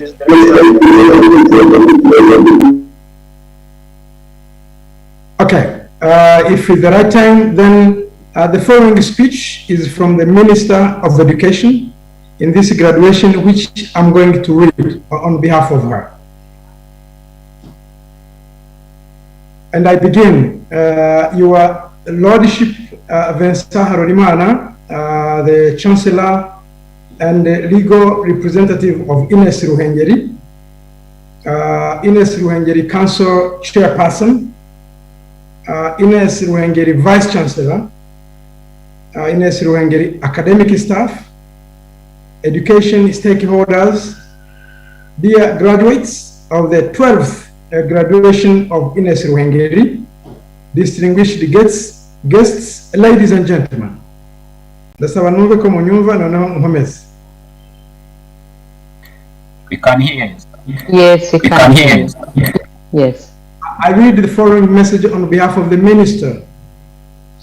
It is my great pleasure and honor to be part of this memorable celebration of the 12th graduation of Ines-Ruhengeri, held in a virtual mode.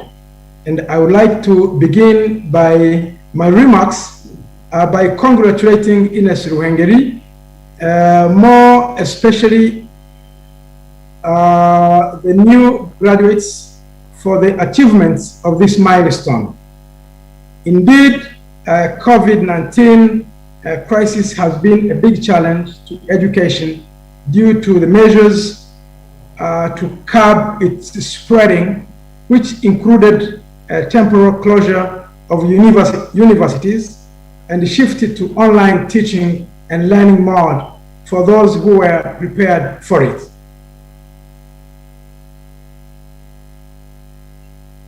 The Ministry of Education appreciates Ines-Ruhengeri for the mechanism put in place to keep paying staff and supporting students during the closure, which was a financial crisis in many private universities.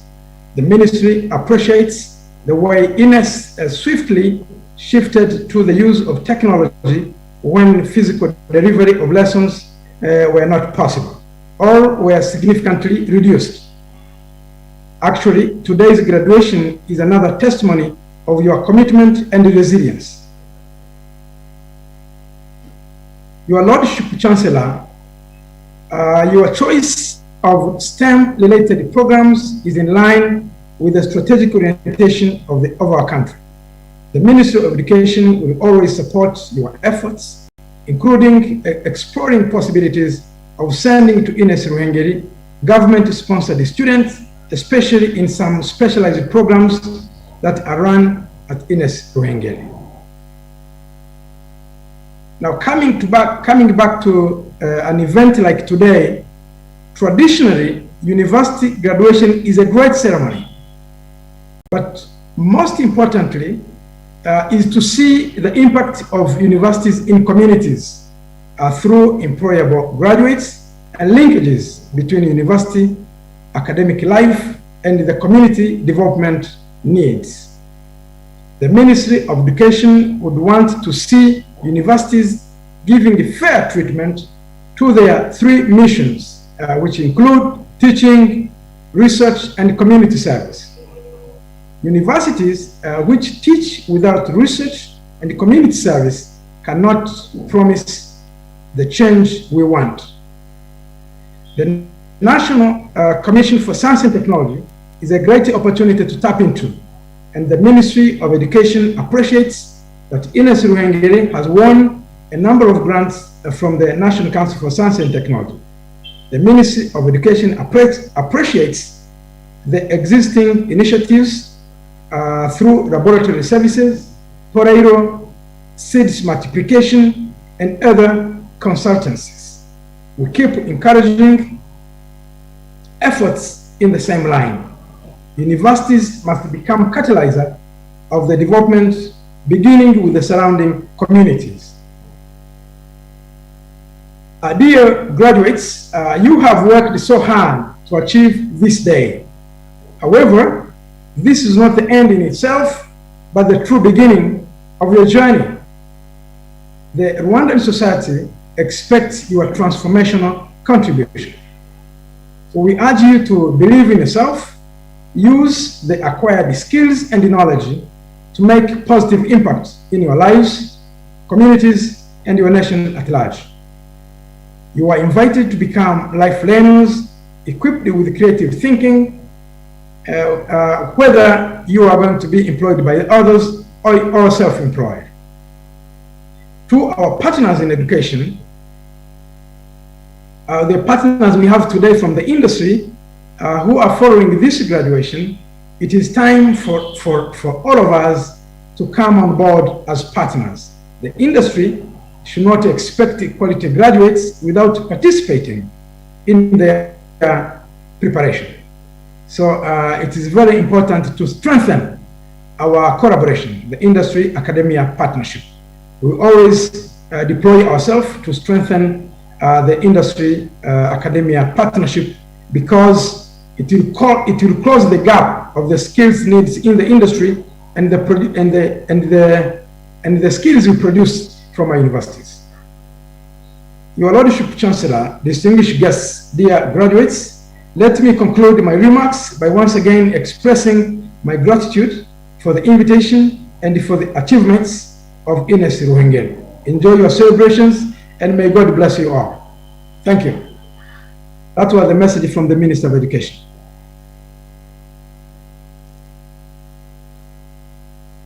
So that word of encouragement.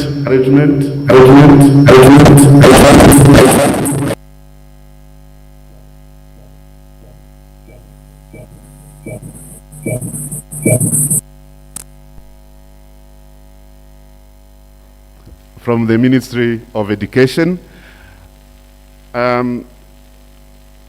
Now is time to get a message of today from Musanze district, the district in which Ines is located. So, Your Lordship Chancellor, distinguished guests, allow me to invite the Mayor of Musanze district to address this congregation.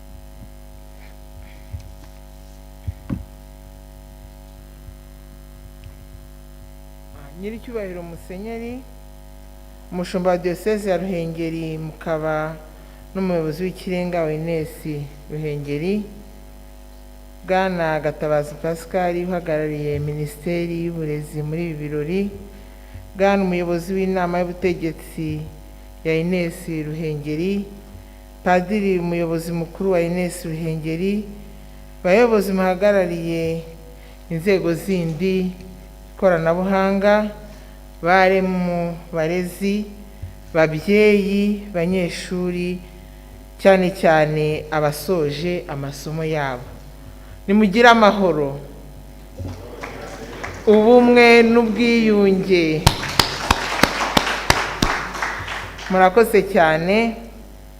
Uyu munsi ku itariki ya 19 z'ukwezi kwa gatatu mwaka 2021 twishimiye kubana namwe mu birori ngarukamwaka bisoza amashuri y'ibyiciro binyuranye bya kaminuza ku nshuro ya 12. nubwo turi mu bihe bidukomereye by'icyorezo cya COVID-19, turashima cyane cyane nyakubahwa Perezida wa Repubulika wakoze uko ashoboye kugira ngo twiteze imbere binyuze no mu ikoranabuhanga. Ibi byatumye iki gikorwa kiba. Mumfashe tumushimire. Mboneyeho kandi gushimira abari hano mwese ndetse n'abandi badukurikiye kuko mwagize uruhare mu buryo bunyuranye mu kwirinda no gukumira iki cyorezo cya 19. Umusaruro akaba ari uko tukiriho, akaba ari uko twiga, ndetse bikaba ari uko duhura twishimira umusaruro w'ibyagezweho. Turashima cyane insanganyamatsiko mwageneye uyu munsi, shifting from paper to product. Ni insanganyamatsiko ikomeye cyane kuko ariyo dutegereje twebwe nk'abatuye u Rwanda, kuko ihura neza na gahunda ya leta yo gushyira umuturage ku isonga, ubuhamya bw'imvugo bugashimangirwa n'ingiro. Nyakubahwa Nyiricyubahiro Musenyeri umushumba wa Diyoseze ya Ruhengeri, mukaba n'umuyobozi w'ikirenga wa Ines-Ruhengeri, abahagarariye minisiteri, bwana muyobozi w'inama y'umutegetsi ya Ines ya Ruhengeri. Ines ni imwe muri kaminuza 7 dufite mu karere kacu ka Musanze. By'umwihariko ikaba ari ishuri rikuru ry'ubumenyi ngiro, yitezweho gutanga uburezi bufite ireme kandi busubiza ibibazo byugarije abaturage, cyane cyane birumvikana abanyamusanze. Ibi bikaba bigaragara cyane mu musaruro abize muri Ines batanga n'impinduka zinyuranye dukesha iki gicumbi cy'ubwenge. Ingero nyinshi zirahari z'abantu banyuze muri Ines hano kuri iki cyicaro, bakaba bakorera igihugu mu buryo bunyuranye. Abanyeshuri bize ndetse n'abasoza aya masomo yabo uyu munsi, turemera tudashidikanya ko mufite ubumenyi, ubushobozi ndetse n'ubushake bwo kwikemurira ibibazo byanyu bwite, iby'imiryango yanyu, ariko by'umwihariko iby'igihugu muri rusange. Turabibutsa kandi ko ubumenyi mwahawe bugomba kujyana n'uburere bukubiye mu ndangagaciro na kirazira z'umuco nyarwanda.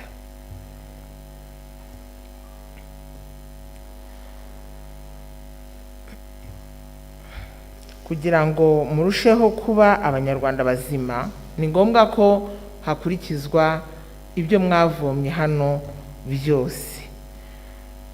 Mukaba mutegerejweho byinshi mu iterambere ry'igihugu cyacu, ari abanyarwanda, abadusura ndetse n'abadukunda bo hirya no hino.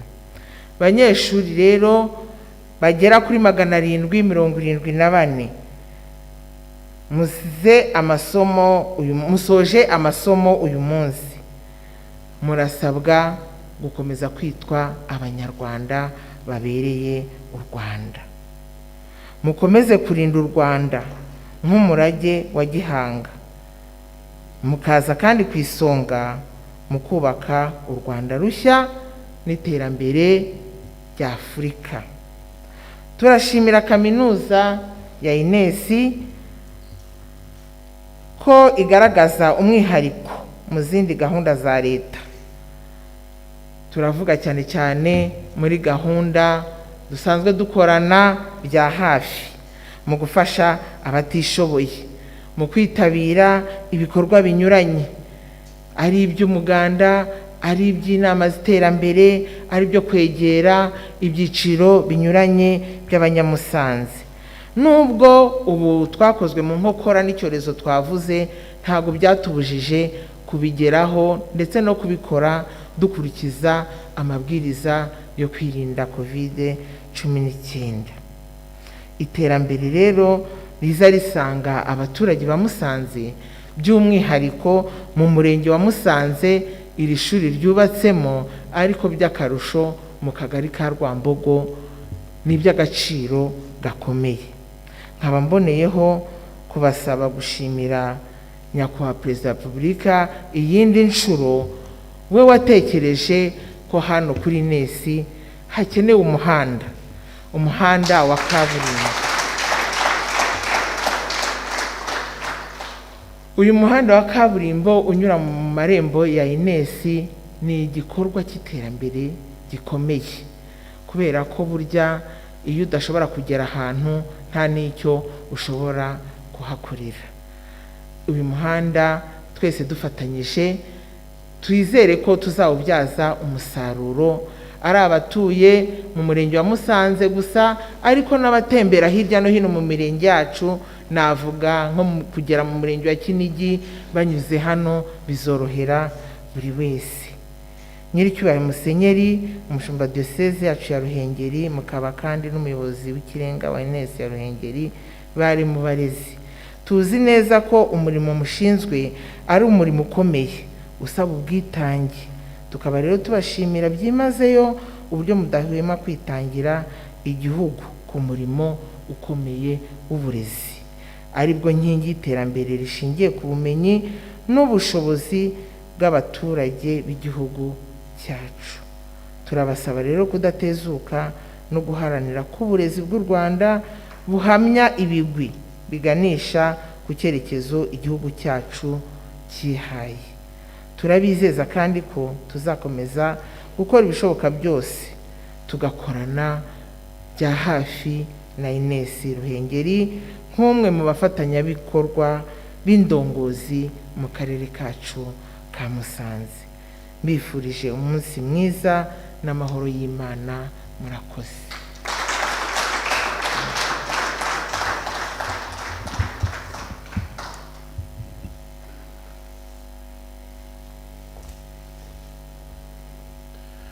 Murakoze cyane namwe nyakubahwa muyobozi w'akarere kacu ka Musanze, kandi natwe tubifurije umunsi mwiza.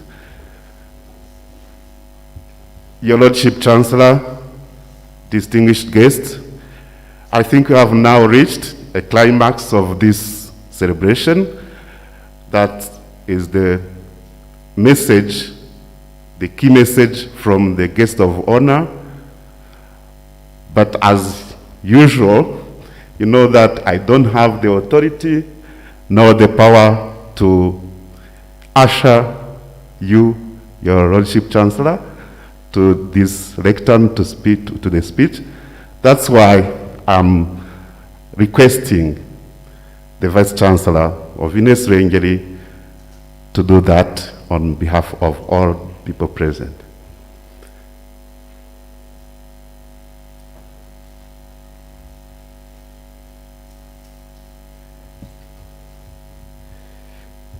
Nyiricyubahiro Musenyeri, umuyobozi w'ikirenga wa Ines-Ruhengeri, imbaga ibakurikiranye hirya no hino hifashishijwe ikoranabuhanga, nabo turi kumwe babateze yombi.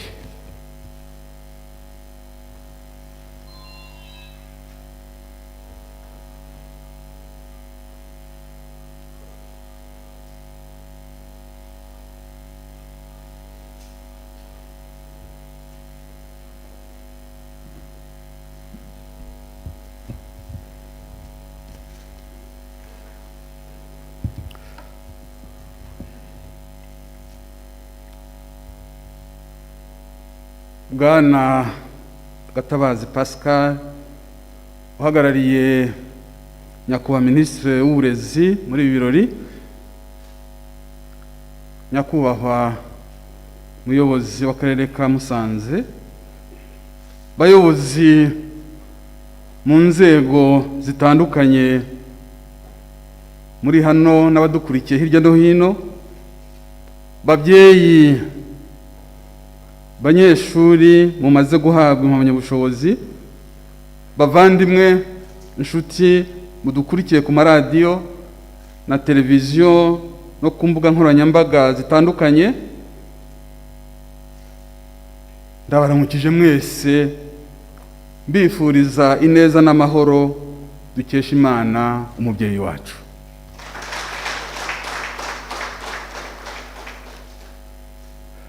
Twishimiye ko nubwo bitari byoroshye kubera icyorezo cya COVID-19, ku nshuro ya 12 Ines-Ruhengeri itanze impamyabushobozi kuri 774 barangije mu mashami na porogaramu zinyuranye.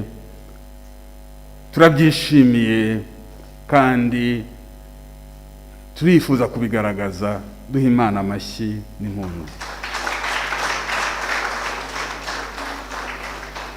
Ibi byiza tubikesha Imana n'imikoranire myiza n'abafatanyabikorwa, duhereye kuri Leta y'u Rwanda iduhora hafi igihe n'imburagihe, ikadufasha muri byose, ikadufasha igihe cyose, maze bikatugwa neza. Turayishimira, mumfashe tuyishimire. Turashimira kandi ubuyobozi bwa Ines-Ruhengeri mu nzego zose.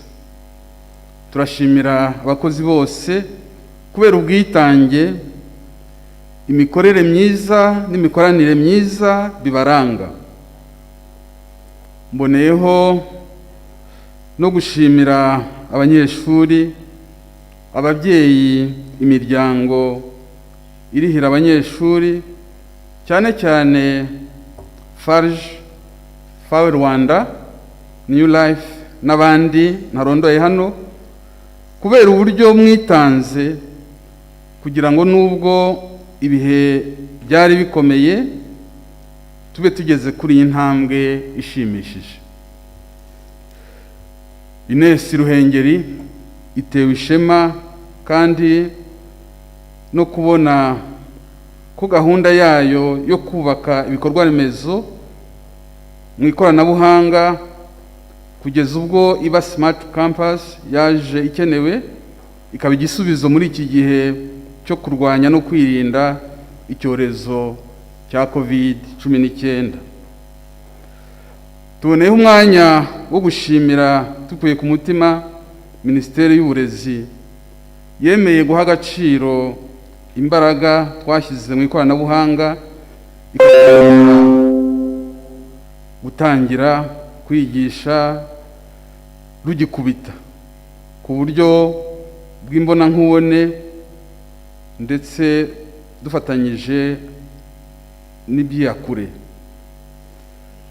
Tubijeje gukomeza ubufatanye busesuye mu burezi. Turabashimira n'ubutumwa bwiza mutugejejeho muri uyu mwanya. Banyakubahwa bashyitsi bahire, nk'uko mubizi Ines-Ruhengeri yiyemeje guharanira ireme ry'uburezi ibinyujije mu cyerekezo cya kaminuza y'ubumenyingiro. Igenamigambi rya Ines-Ruhengeri 2019-2024 rizakomeza kudufasha kugira uruhare rufatika mu iterambere ry'igihugu, akarere ndetse n'isi yose. Ndifuza kugaruka kuri ibintu bitanu twifuza gukomeza gushyiramo ingufu. Icya mbere, ntituzatezuka mu kuba indashyikirwa mu kugira porogaramu zikenewe ku isoko ry'umurimo ndetse no kuzigisha ku buryo bukwiye.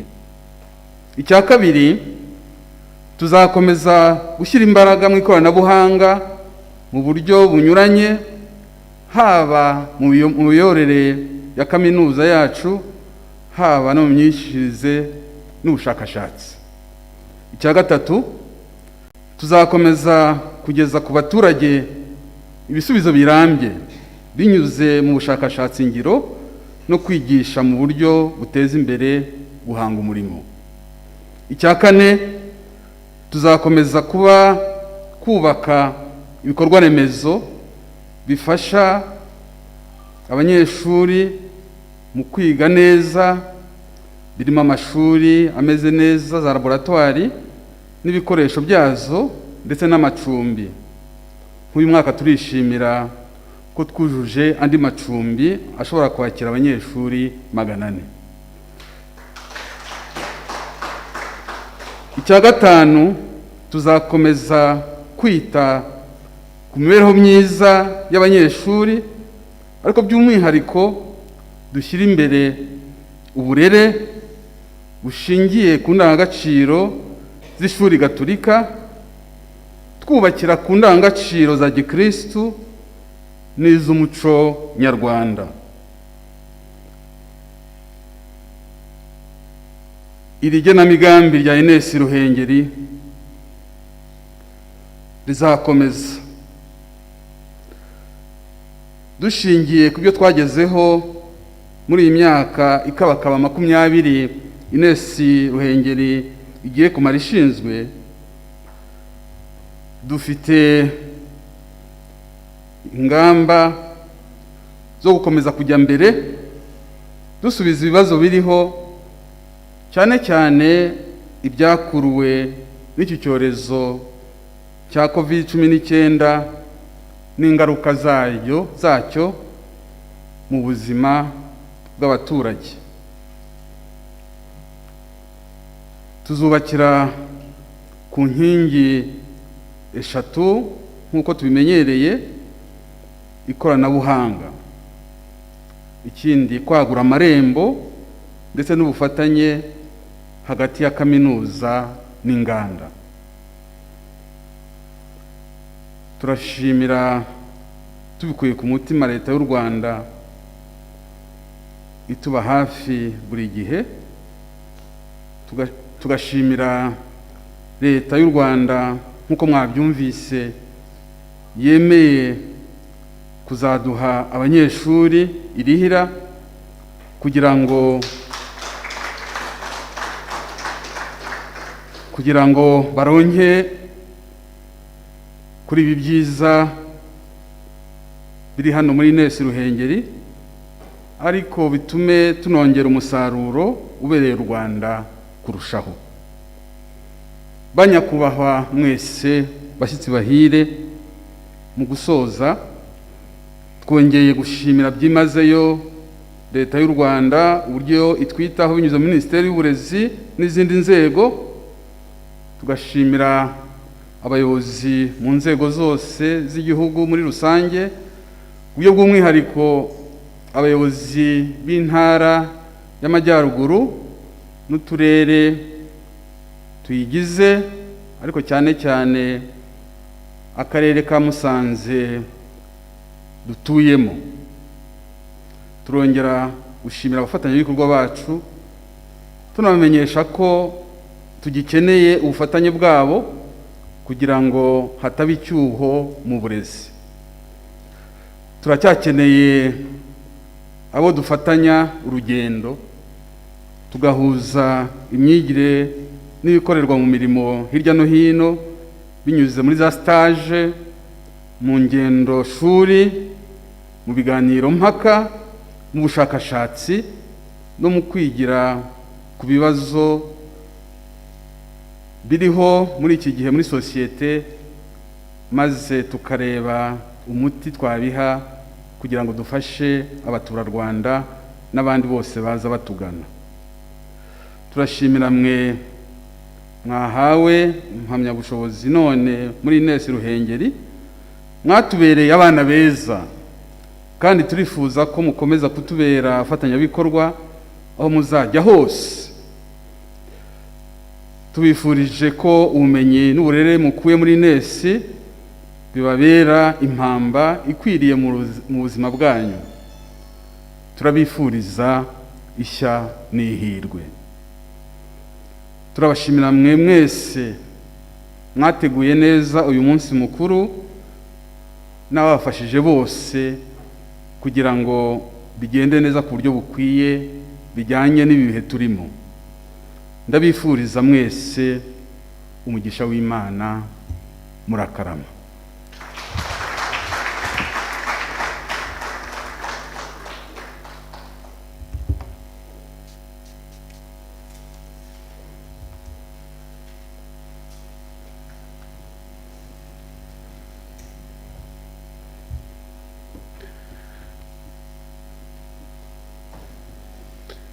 nagira ngo mbasabe mwongere mumfashe dushime nyiricyubahiro Musenyeri kubwo butumwa bwiza burimo impanuro ariko bunatanga icyizere.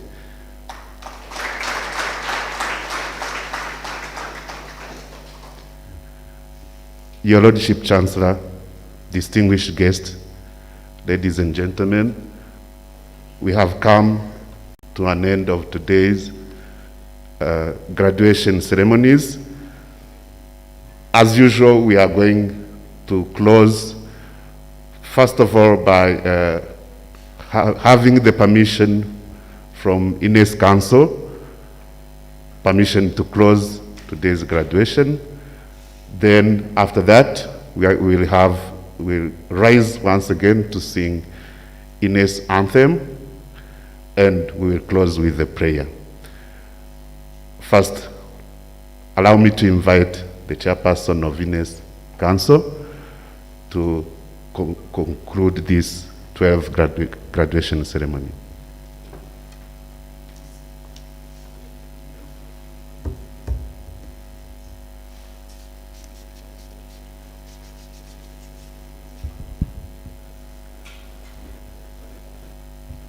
mbere yo gusoza nagira ngo nshimire district ya Musanze ku bushakashatsi bwakozwe mu cyumweru cya mbere cya Werurwe kuva ku itariki ya mbere kugeza ku ya 12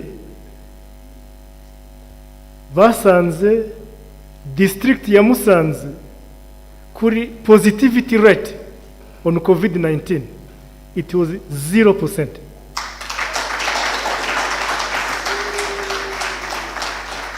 0%. Bugesera, it was 11.7%. Kuri sample y'abantu ibihumbi 19,326. Iyo rero buriya inzego za leta zifunze district imwe abandi tukisanzura murumva aho yabiturutse ntabwo biturutse mu mibare y'ubushakashatsi bunyuranye. I hope that the fruits of Ines on this 12th graduation ceremony, those who are sending on field to build a new Rwanda, as we said, will keep evidence-based actions. Ntimugahubuke, ntimugahuburwe, murashakashake, mukore nk'uko mwigishijwe, mukore ibikorwa by'Imana n'abantu. By virtue of the powers invested in me by Ines-Ruhengeri, I hereby declare this 12th congregation of the Ines-Ruhengeri closed. Thank you.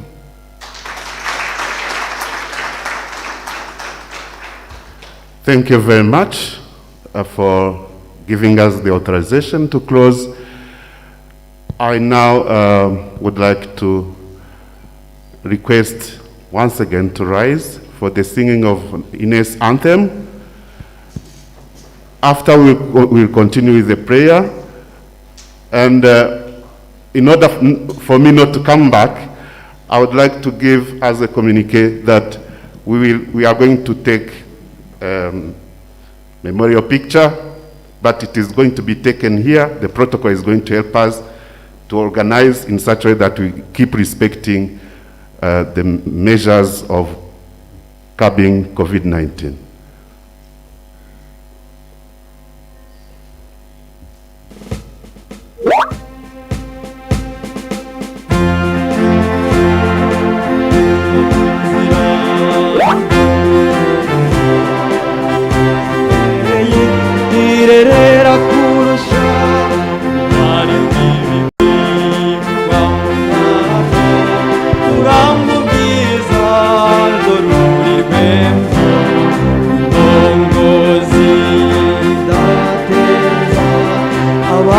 n'iterambere rirambye, uramba n'imitsindo soko y'ubumenyi n'umucyo uhora udutsindira, ntituzitira kuzahura ibihugu byacu mbese ingenzi bayinganje. Kugera mu burezi waratugobotse, kandi uyiyobora uyimurikira, uyishyikirize ubusugire nyabwo, izakesha izindi tubyiruye, neza intego ube udasumba mano y'iki kinyagihumbi, uramba n'imitsindo soko y'ubumenyi n'umucyo uhora udutsindira, ntituzitira kuzahura ibihugu byacu mbese ingenzi bayinganje.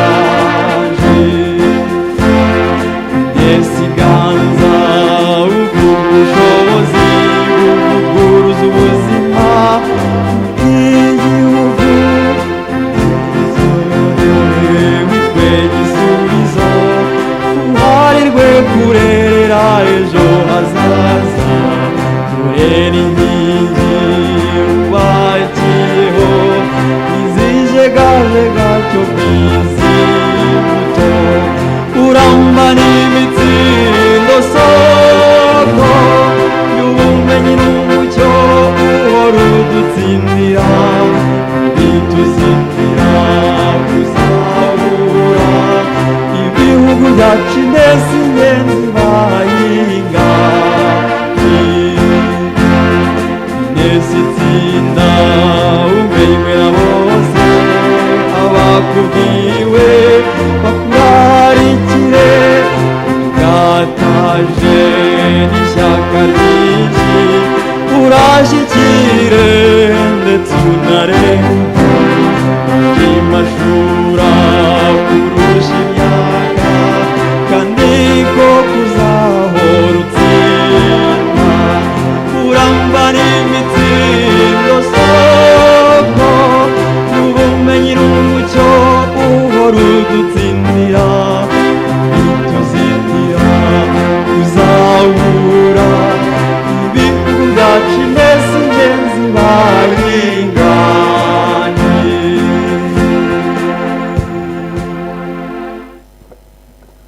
Mana, turagushimira kubera ko ukomeje kubana natwe muri byose, watubaye hafi mu bihe bikomeye, none uyu mwaka tuwushoje neza, waraturinze uradufasha, duha n'abantu badufasha kugira ngo byose bigende neza, turabigushimiye.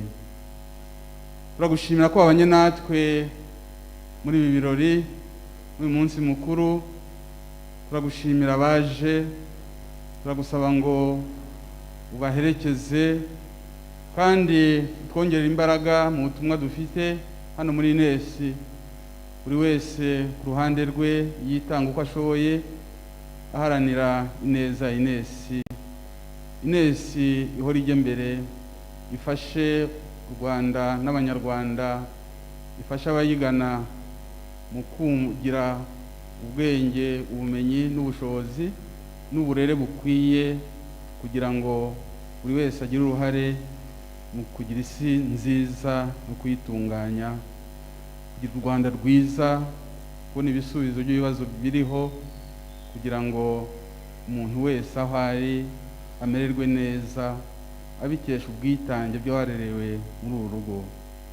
Umugisha gahunda n'imigambi myiza y'abana bacu abarerewe muri uru rugo, kandi ubafashe muri byose, babe hafi. Turagushimira rero kubera ko ukwishimwe kandi twiringiye impuhwe zawe. Niki cyatuma nagushimira Nyagasani, nawe ari wowe nkesha byose nabuzwa n'iki ndaterura ndirimba mvuga nishimwa nyagushimwa shimwa nyagushimwa urukundo nkunda ukamenyera byose ukabima ku buntu bwawe nta kiguzi nanjye ndaje gushimira iyo neza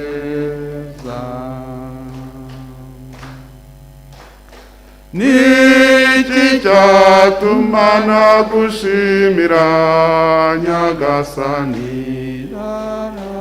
ari wowe nkesha byose nabuzwa n'iki ndaterura ndirimba mvuga nishimwa nyagushimwa nyagasani yezu nabane namwe ushobora byose nabaho umugisha imana data na mwana na roho mutagatifu ukomeze kugira umunsi mwiza. Murakoze nyiricyubahiro musenyeri. Nk'uko nabivugaga muri uyu mwanya twagira ngo dufate ifoto y'urwibutso, ariko kugira ngo twirinde ikwirakwizwa ry'icyorezo cya coronavirusi, twagira ngo amafoto tuyafate mu byiciro. Nyiricyubahiro musenyeri, nyakubahwa muyobozi w'inama y'ubutegetsi ya Ines, nyakubahwa muyobozi mukuru wa Ines, munyemerere mbagore mwigira imbere gatoya, noneho duhamagare abo twateganyije gufata namwe iyo foto bajye baza mu byiciro. Nyakubahwa muyobozi w'akarere kacu ka Musanze, twagira ngo tubatumire, dutumire na nyakubahwa muyobozi wungirije, nabo namwe mwegere abashyitsi bacu.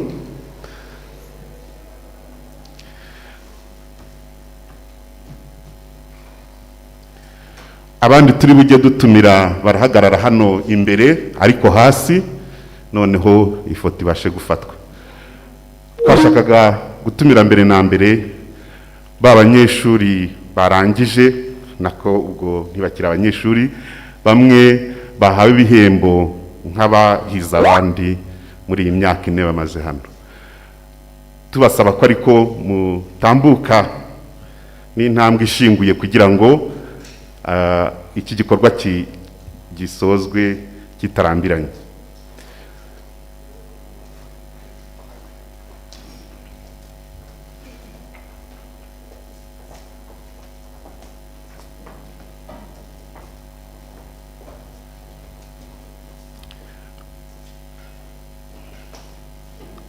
Abandi basa n'abigira imbere kugira ngo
mu gihe bakiri hariya mwanyemerera banyakubahwa abashyitsi bahire tugatumira n'abayobozi b'amashami deans, nabo bakigira hano hafi, babiri bajye kuri runo ruhande, abandi babiri bajye kuri ruriya kugira ngo nabo bajye mu iyo foto.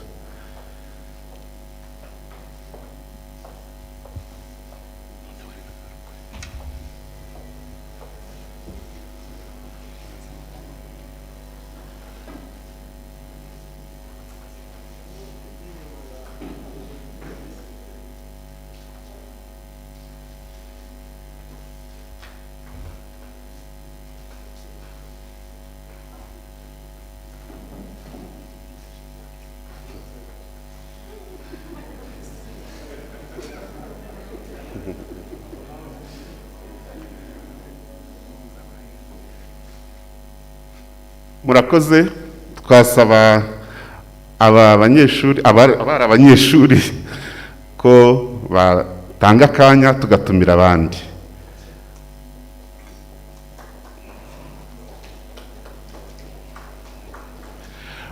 Munyemerere dutumire noneho n'aba banyeshuri bakiri kwiga muri nesi bahembwe ko bahanikiye abandi nabo bigira imbere, ngira ngo noneho bamaze kubona uko guhagarara bimeze, biroroha biranihuta.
Murakoze, nagira ngo nanone abanyeshuri batanga umwanya noneho dutumire abayobozi b'udushami, heads of departments, aribo baza bafata ifoto n'abashyitsi bacu.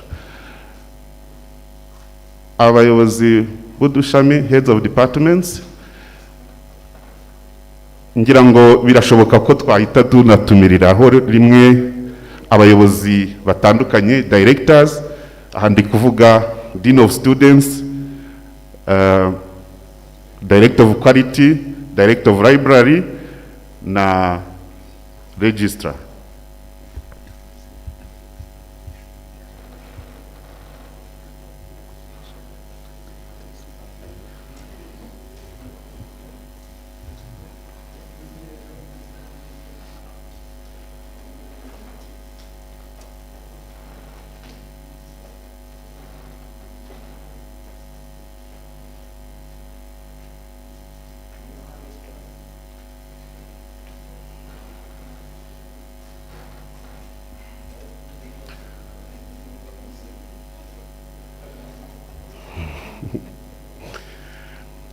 Murakoze, hari uri kuvuga ngo baseke ariko maske ntago. Murakoze, noneho nyiricyubahiro musenyeri, bayobozi mureke twongere dutumire bwa nyuma noneho abayobozi b'abanyeshuri. Hari komite y'abanyeshuri icyuye igihe na komite y'abanyeshuri igiyeho tangiye manda, niba bari hafi nabo batambuka bagafata ifoto y'urwibutso n'abashyitsi bacu.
Turabashimiye cyane nyiricyubahiro musenyeri, banyakubahwa abashyitsi bahire. kandi tubifurije umunsi mwiza.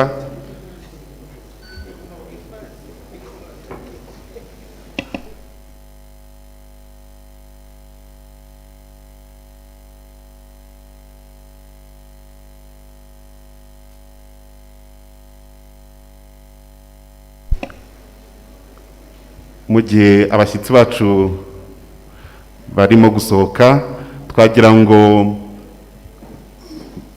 tubagezeho aka gatangazo. Abanyeshuri bahawe ibihembo,